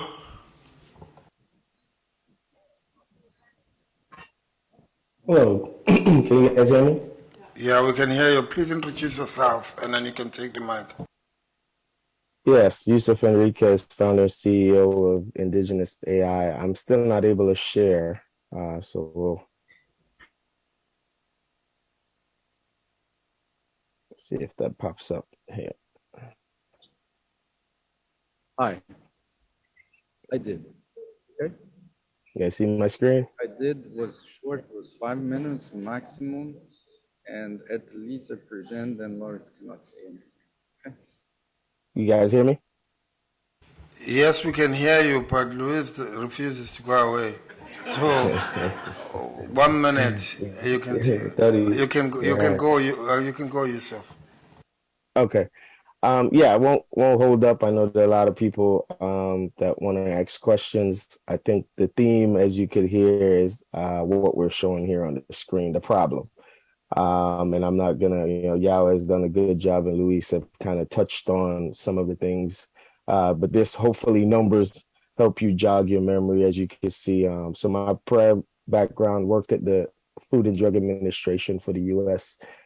Deep regulatory affairs background, and have actually set up a lot of the FDA locations outside of the U.S. For regulatory approval.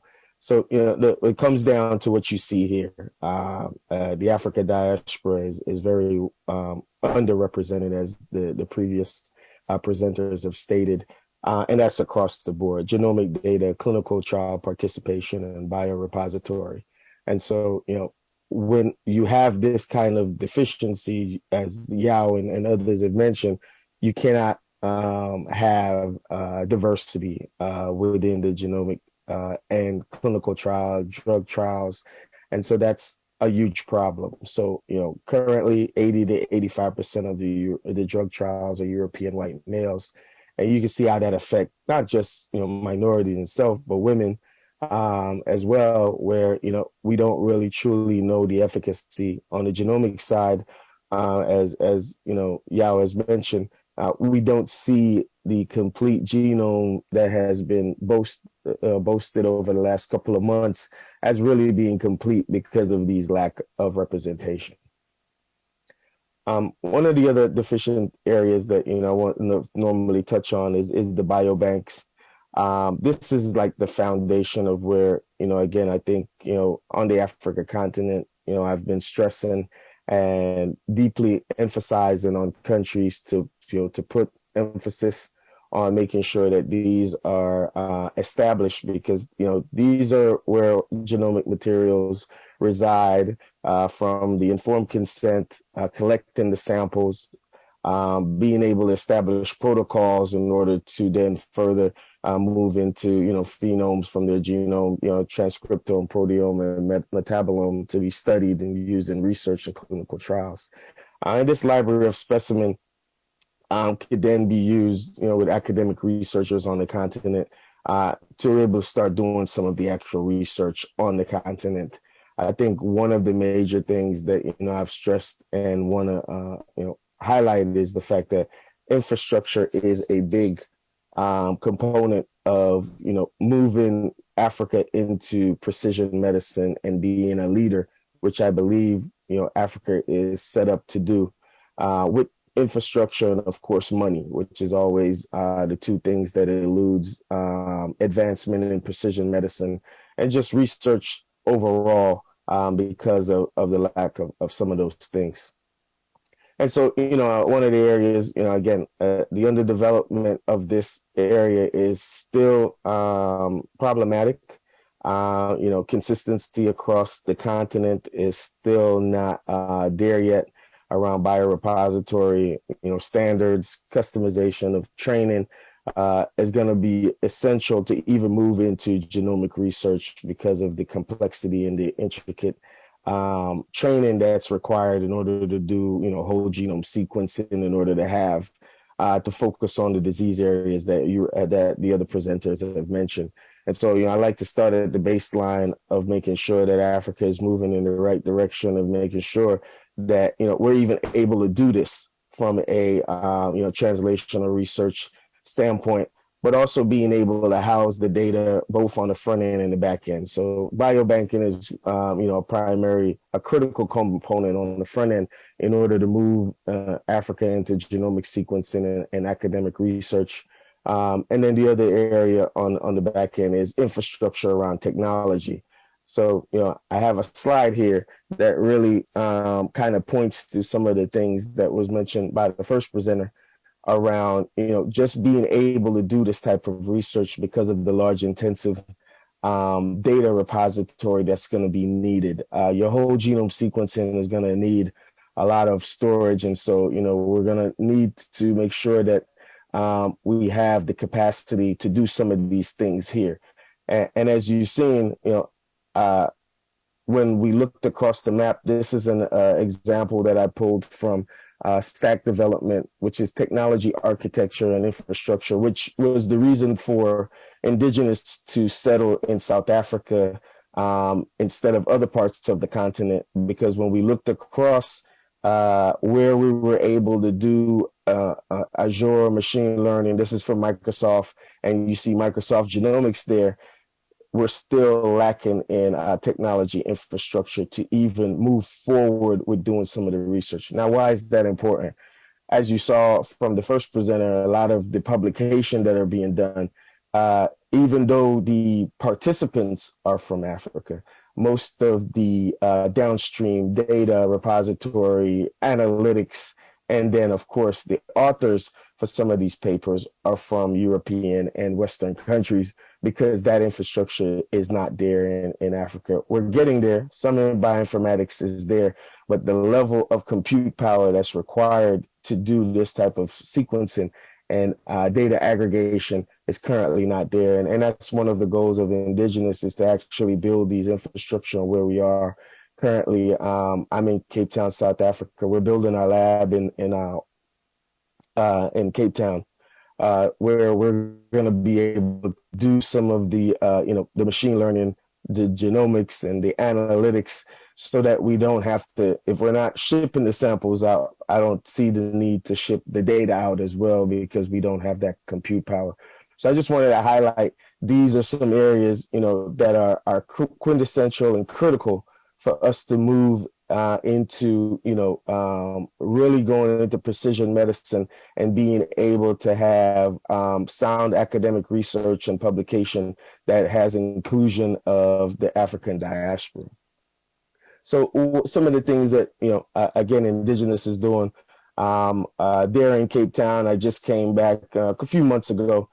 We've been able to partner with Orem Institute, which is one of the leading institutions there in HIV, AIDS, and TB.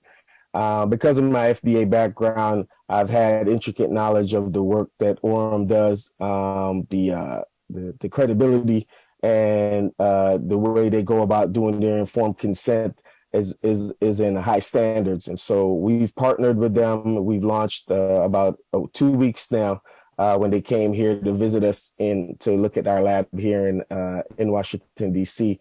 We've launched the 500 Africa Genome Project to start doing genome sequencing in our lab there in Cape Town at the Chick building. Will be the location where the samples get collected, sequenced, and the analytics will be done there. Another partnership we've established is in Kavi, Kenya AIDS Vaccine Institute in Kenya, around HIV. That's in Nairobi, next to the University of Nairobi campus. And we're looking to replicate the same type of infrastructure. So, our goal is to at least set up a small mini lab in some of the countries that have had some development, which, Kenya has started to move within that technology advancement.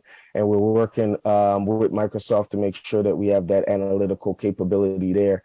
And here in DC, we're doing a large African-American genomes around endometriosis, fibroids, polycystic ovary syndrome at our JLabs DC lab. Technology and security is going to be a key thing. We acquired a company called Encryption, where blockchain, which is pretty permanent on the continent around fintech. We're working with some of the individuals around, building up this technology area within the life science area. So taking something that's already had some traction on the continent and moving it into, privacy and security and protecting genomic data and the data sovereignty of the samples collected from individual on the continent is important to me and important to our business model. And so we've incorporated blockchain in how we go about collecting samples. And so we feel confident that, these are some of the technology and innovation that will be able to drive genomic research on the continent. And building capacity is where I like to focus, because again, we need the foundation in order to help our young, bright scientists on the continent to be able, to do these type of research. And so I've been intricately involved with some of the relationships with building public-private partnerships with government and some of the high federal labs that are responsible for some of the sample collection currently in Rwanda, Kavi, as I mentioned, RBC, Rwanda Biomedical, and RE, and working on a couple of other countries, Tanzania and Ghana. And so, innovative solution, if you wanted to kind of, understand how this, looks from a discovery, drug discovery, moving into manufacturing, which was brought up before, which is what we're going to need to do once we have the data and we have the analytics. And so Indigenous has created a blockchain encrypted repository to house that data and being able to do and detect novel signature sequence, biomarkers, polygenic risk score. But none of this is possible without the things we mentioned earlier on the slides. And so, you can look at this as phases, and hopefully, as we start to move into the age of precision medicine and getting the continent up on technology infrastructure and building the infrastructure and training our young scientists on the continent to stay on the continent to do some of this work, we'll start to see this ecosystem grow. And these are some of the key strategic partnerships. We've partnered with Aurum, and we're currently in deep conversations with one of the oldest and largest pharmaceutical company in Ghana, with Pfizer, where we're talking about the future of drug discovery and what drug manufacturing looks like on the continent. So I'll stop there. Always a pleasure to present with Yao, and thanks for the invitation, Dr. Masomi. Thank you.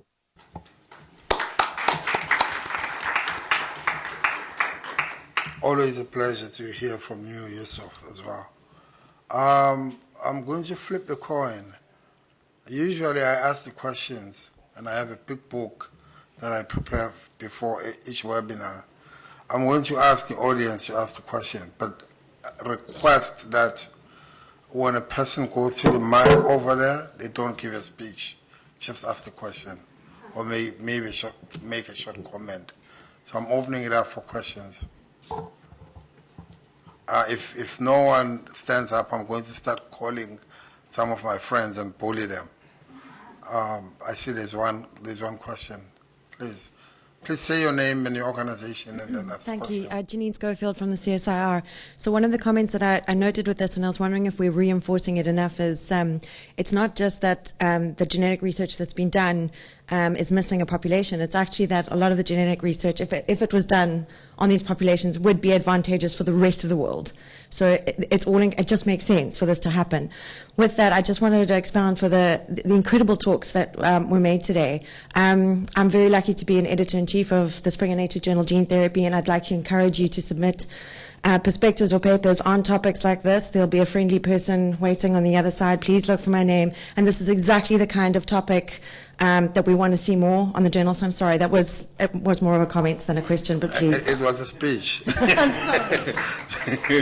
Thank you so much, Janine. Any other question? I want to ask Giorgio. I'm picking on you because you're my friend. Is it too far? And any other people who are going to, just to make it easy, before I pick on people. I don't like being called a bully, even though I am. Thank you, Zomi, to picking him up, you know.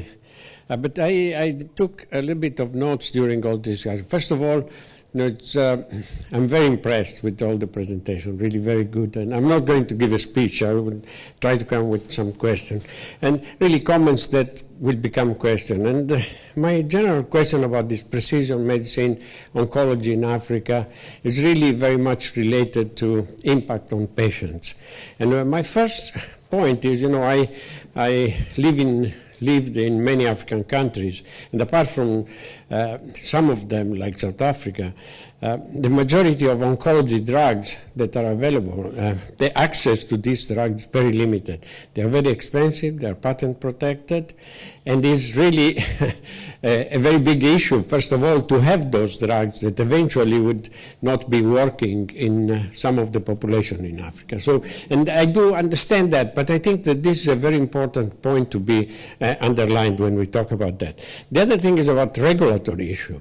This is, you know, if we understand that research is being conducted, and we understand that through precision medicine that some population do not respond to that specific drug or have response that are not what is expected from that, that should be part of what the African Medicine Authority Agency should be dealing with. And then that should be a very important regulatory issue. So all what is currently done in terms of clinical research should be connected, and that's what I didn't hear is, you know, the access to drugs, and the other thing is about regulatory issue and how do we know about all these things happening and these drugs are being sold and we know that patients are not probably responding properly. What is our reaction to that?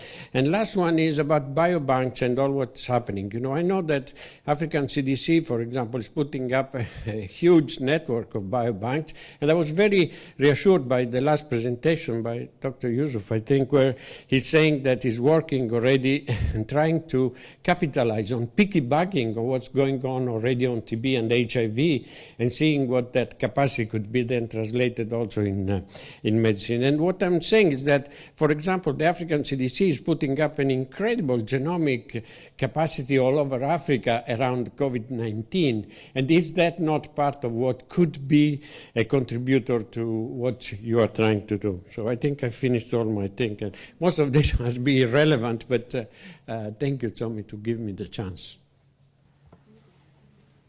Thank you. We'll take all the questions first. I think there was another hand at the back. If they can come to the front and ask the question, if they have not gotten cold feet. And then we'll close the questions.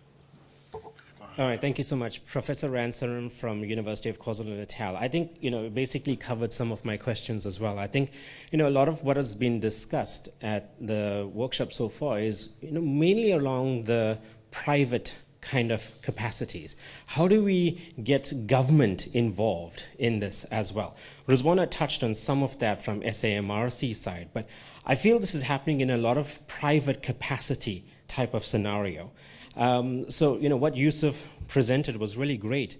And I think there is some centers that do exist within South Africa that he can partner with as well to achieve this goal of, 500,000 sequences. And I think, merging or working with existing facilities is what we need.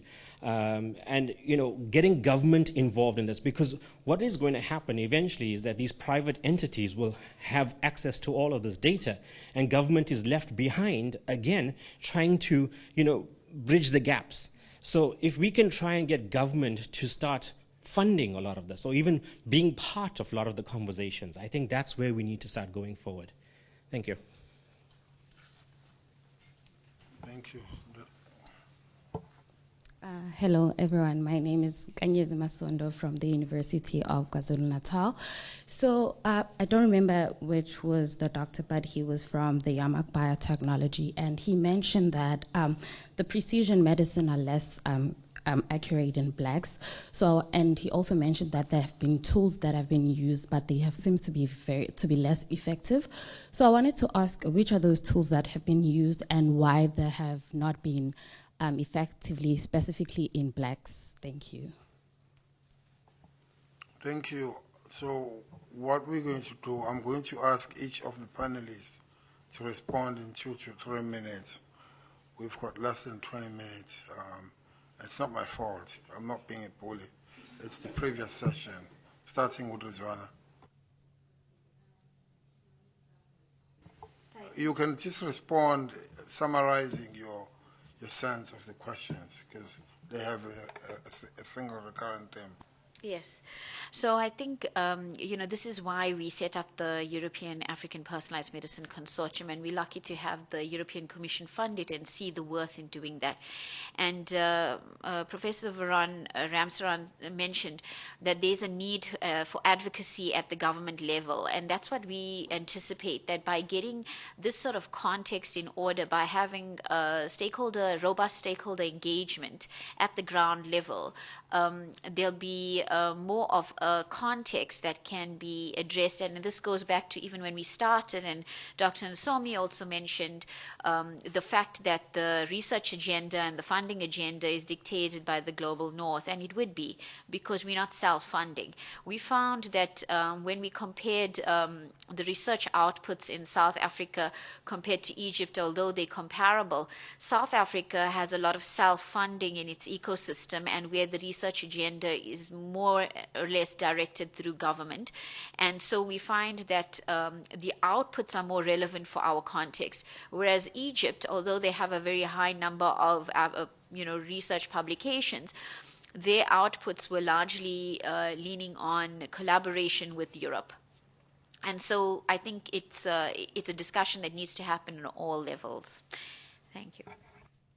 Thank you, Rizwana. I think that resonates a lot with the declaration that happened this morning, something that needs to be pursued, probably in a future webinar. I would like to invite Yao to respond to some of the questions.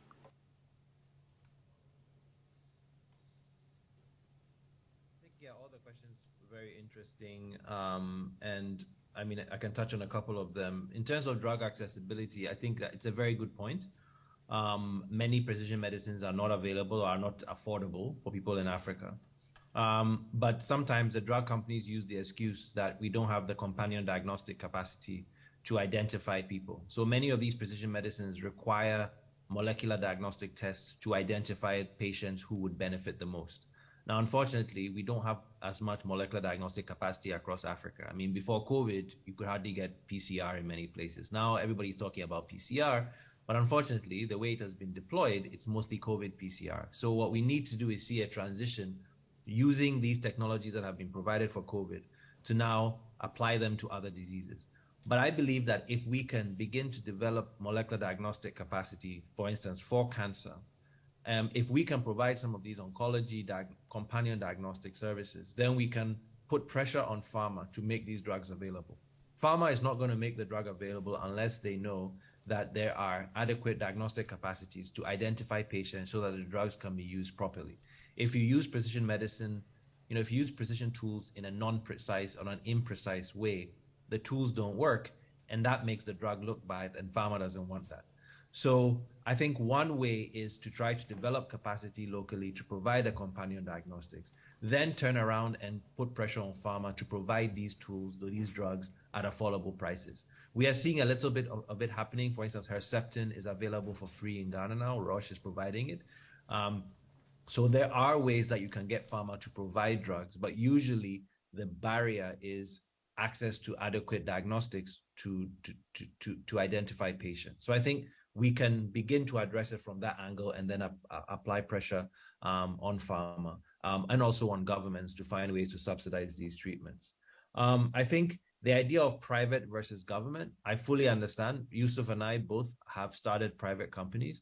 But I think you have to recognize that South Africa is not Africa. Outside of South Africa, you really have very little government support for healthcare.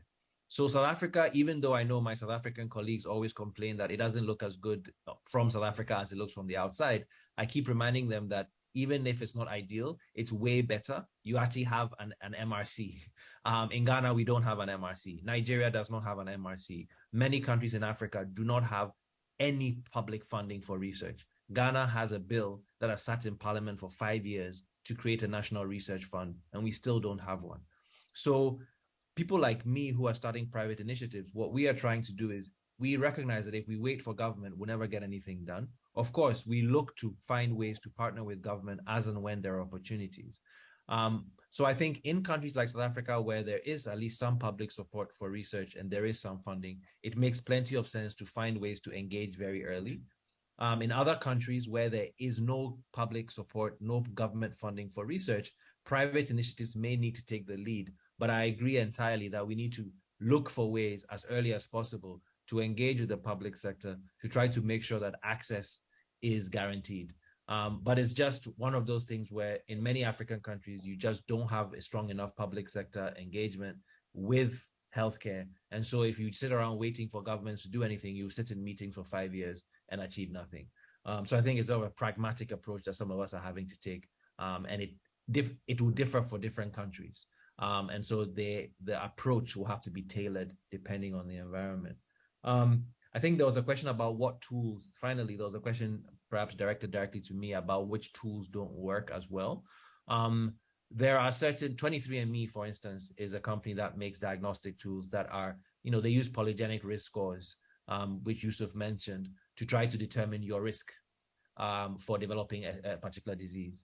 Now, these polygenic risk scores are notoriously inaccurate in ethnicities that are not Caucasian.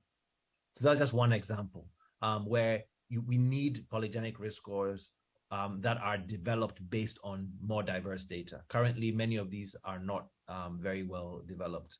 And so we find issues with that. And there's growing evidence that diseases like cancers manifest differently depending on your ethnicity. Breast cancer appears to be much more aggressive in Black women and presents at a much younger age. So these undoubtedly have at least some genetic component. There may be environmental factors as well. But I think all of that points to the fact that we need a much more diverse data set, a much more diverse body of research to be able to make that, to be able to better address these issues. And I'd just like to reemphasize the point that the lady from the Gene Therapy Journal said is, we are advocating research in Africa, not just for Africa, but for the world. If the world is going to get on top of genetic diseases, it has to pay attention to Africa because Africa holds the key. And I think that's something that has to be understood and will hopefully unlock a lot more resources to do this kind of work in Africa, for Africa, but also for the rest of the world. Thank you.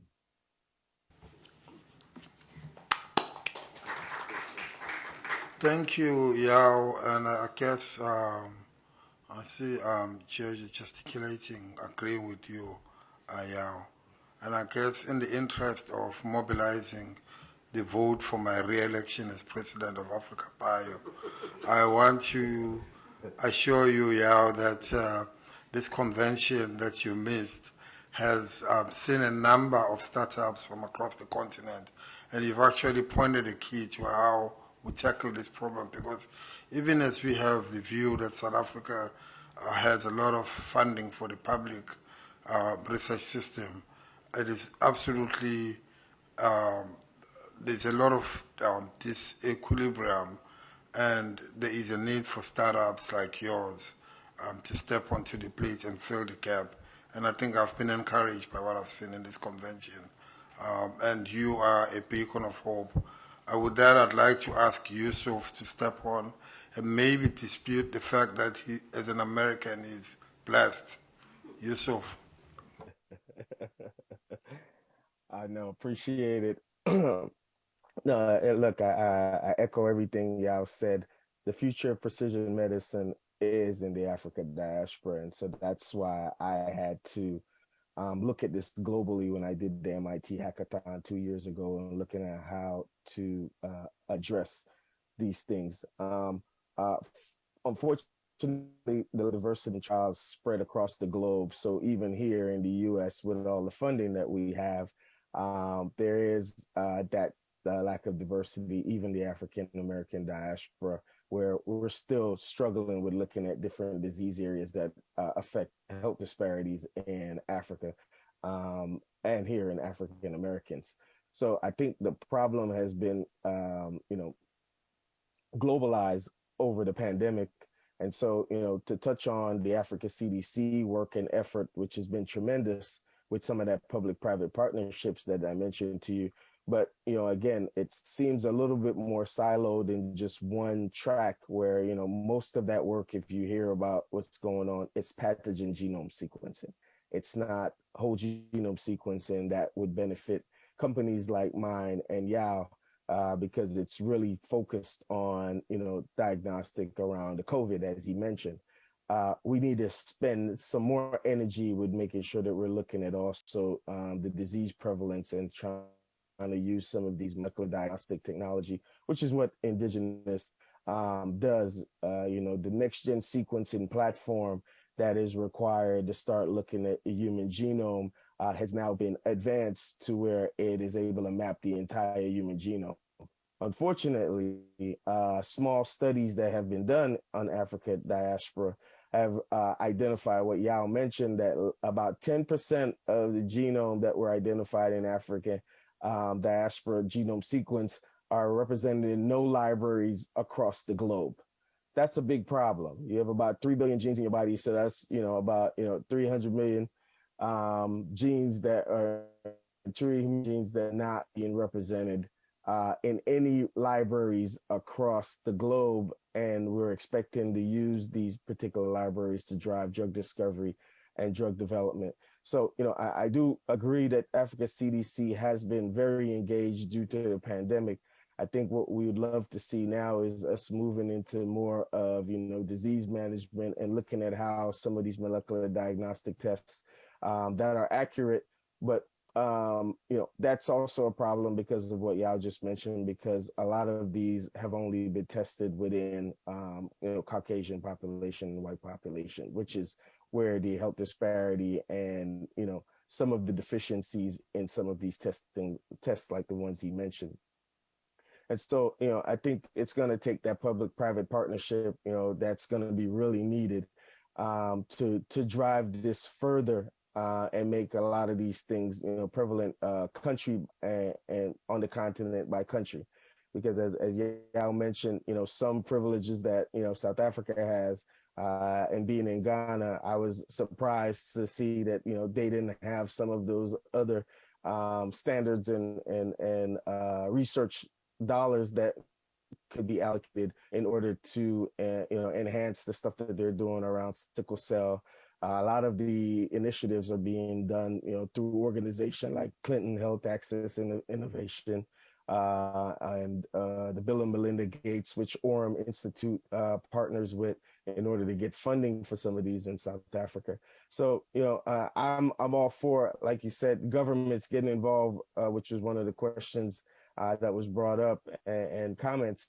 But it's been seen to me as being an individual that's not on the continent, that's a slow walk with trying to get government to get behind some of these things. We were hoping that the pandemic was able to drive a little bit more energy behind it, but unfortunately, we haven't seen that be a added value around looking at some of the disease areas that are not prevalent around COVID. So, I think one of the major things, the takeaways for, the individuals in the room there is that there is startup companies that's willing to focus on these areas, but it's going to need support infrastructure in order to do this. And I think, what Yao mentioned is right on point, where we're going to need to drive and build our own repository, build our own library, so that we could move into a more deeper knowledge around precision medicine and how we can use technology to kind of drive what we need to do on the continent. So I'll pause there, but I think overall, the movement to what we're trying to achieve is there. Just need some support from government entities across the continent.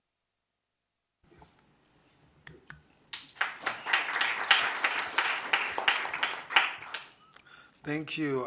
Thank you to my esteemed panelists. This is a very difficult session. It always is. We could go on for days, but unfortunately, I know that I'm standing between you, the audience, and some lubricants, which are being freely offered downstairs. I'd like to take the opportunity to invite everybody to the next webinar. We host webinars every 2 months on average, discussing diversity in clinical trials. Be on the lookout for invitations. They are as exciting as this one today, and they are discussing a very important issue. And I think this convention has been about that in a lot of ways. And we would like to invite all of you to be on the lookout for it. I hope I did not embarrass myself today. Usually, Judy has signals for me to tell me to shut up. I'll share them with you when we're having the cocktail. But thank you to Yao, thank you to Yusuf for being troopers and for staying the course, and thank you to Rizwana for joining the family of outlaws. Thank you so much. Give yourself a warm one. Thank you.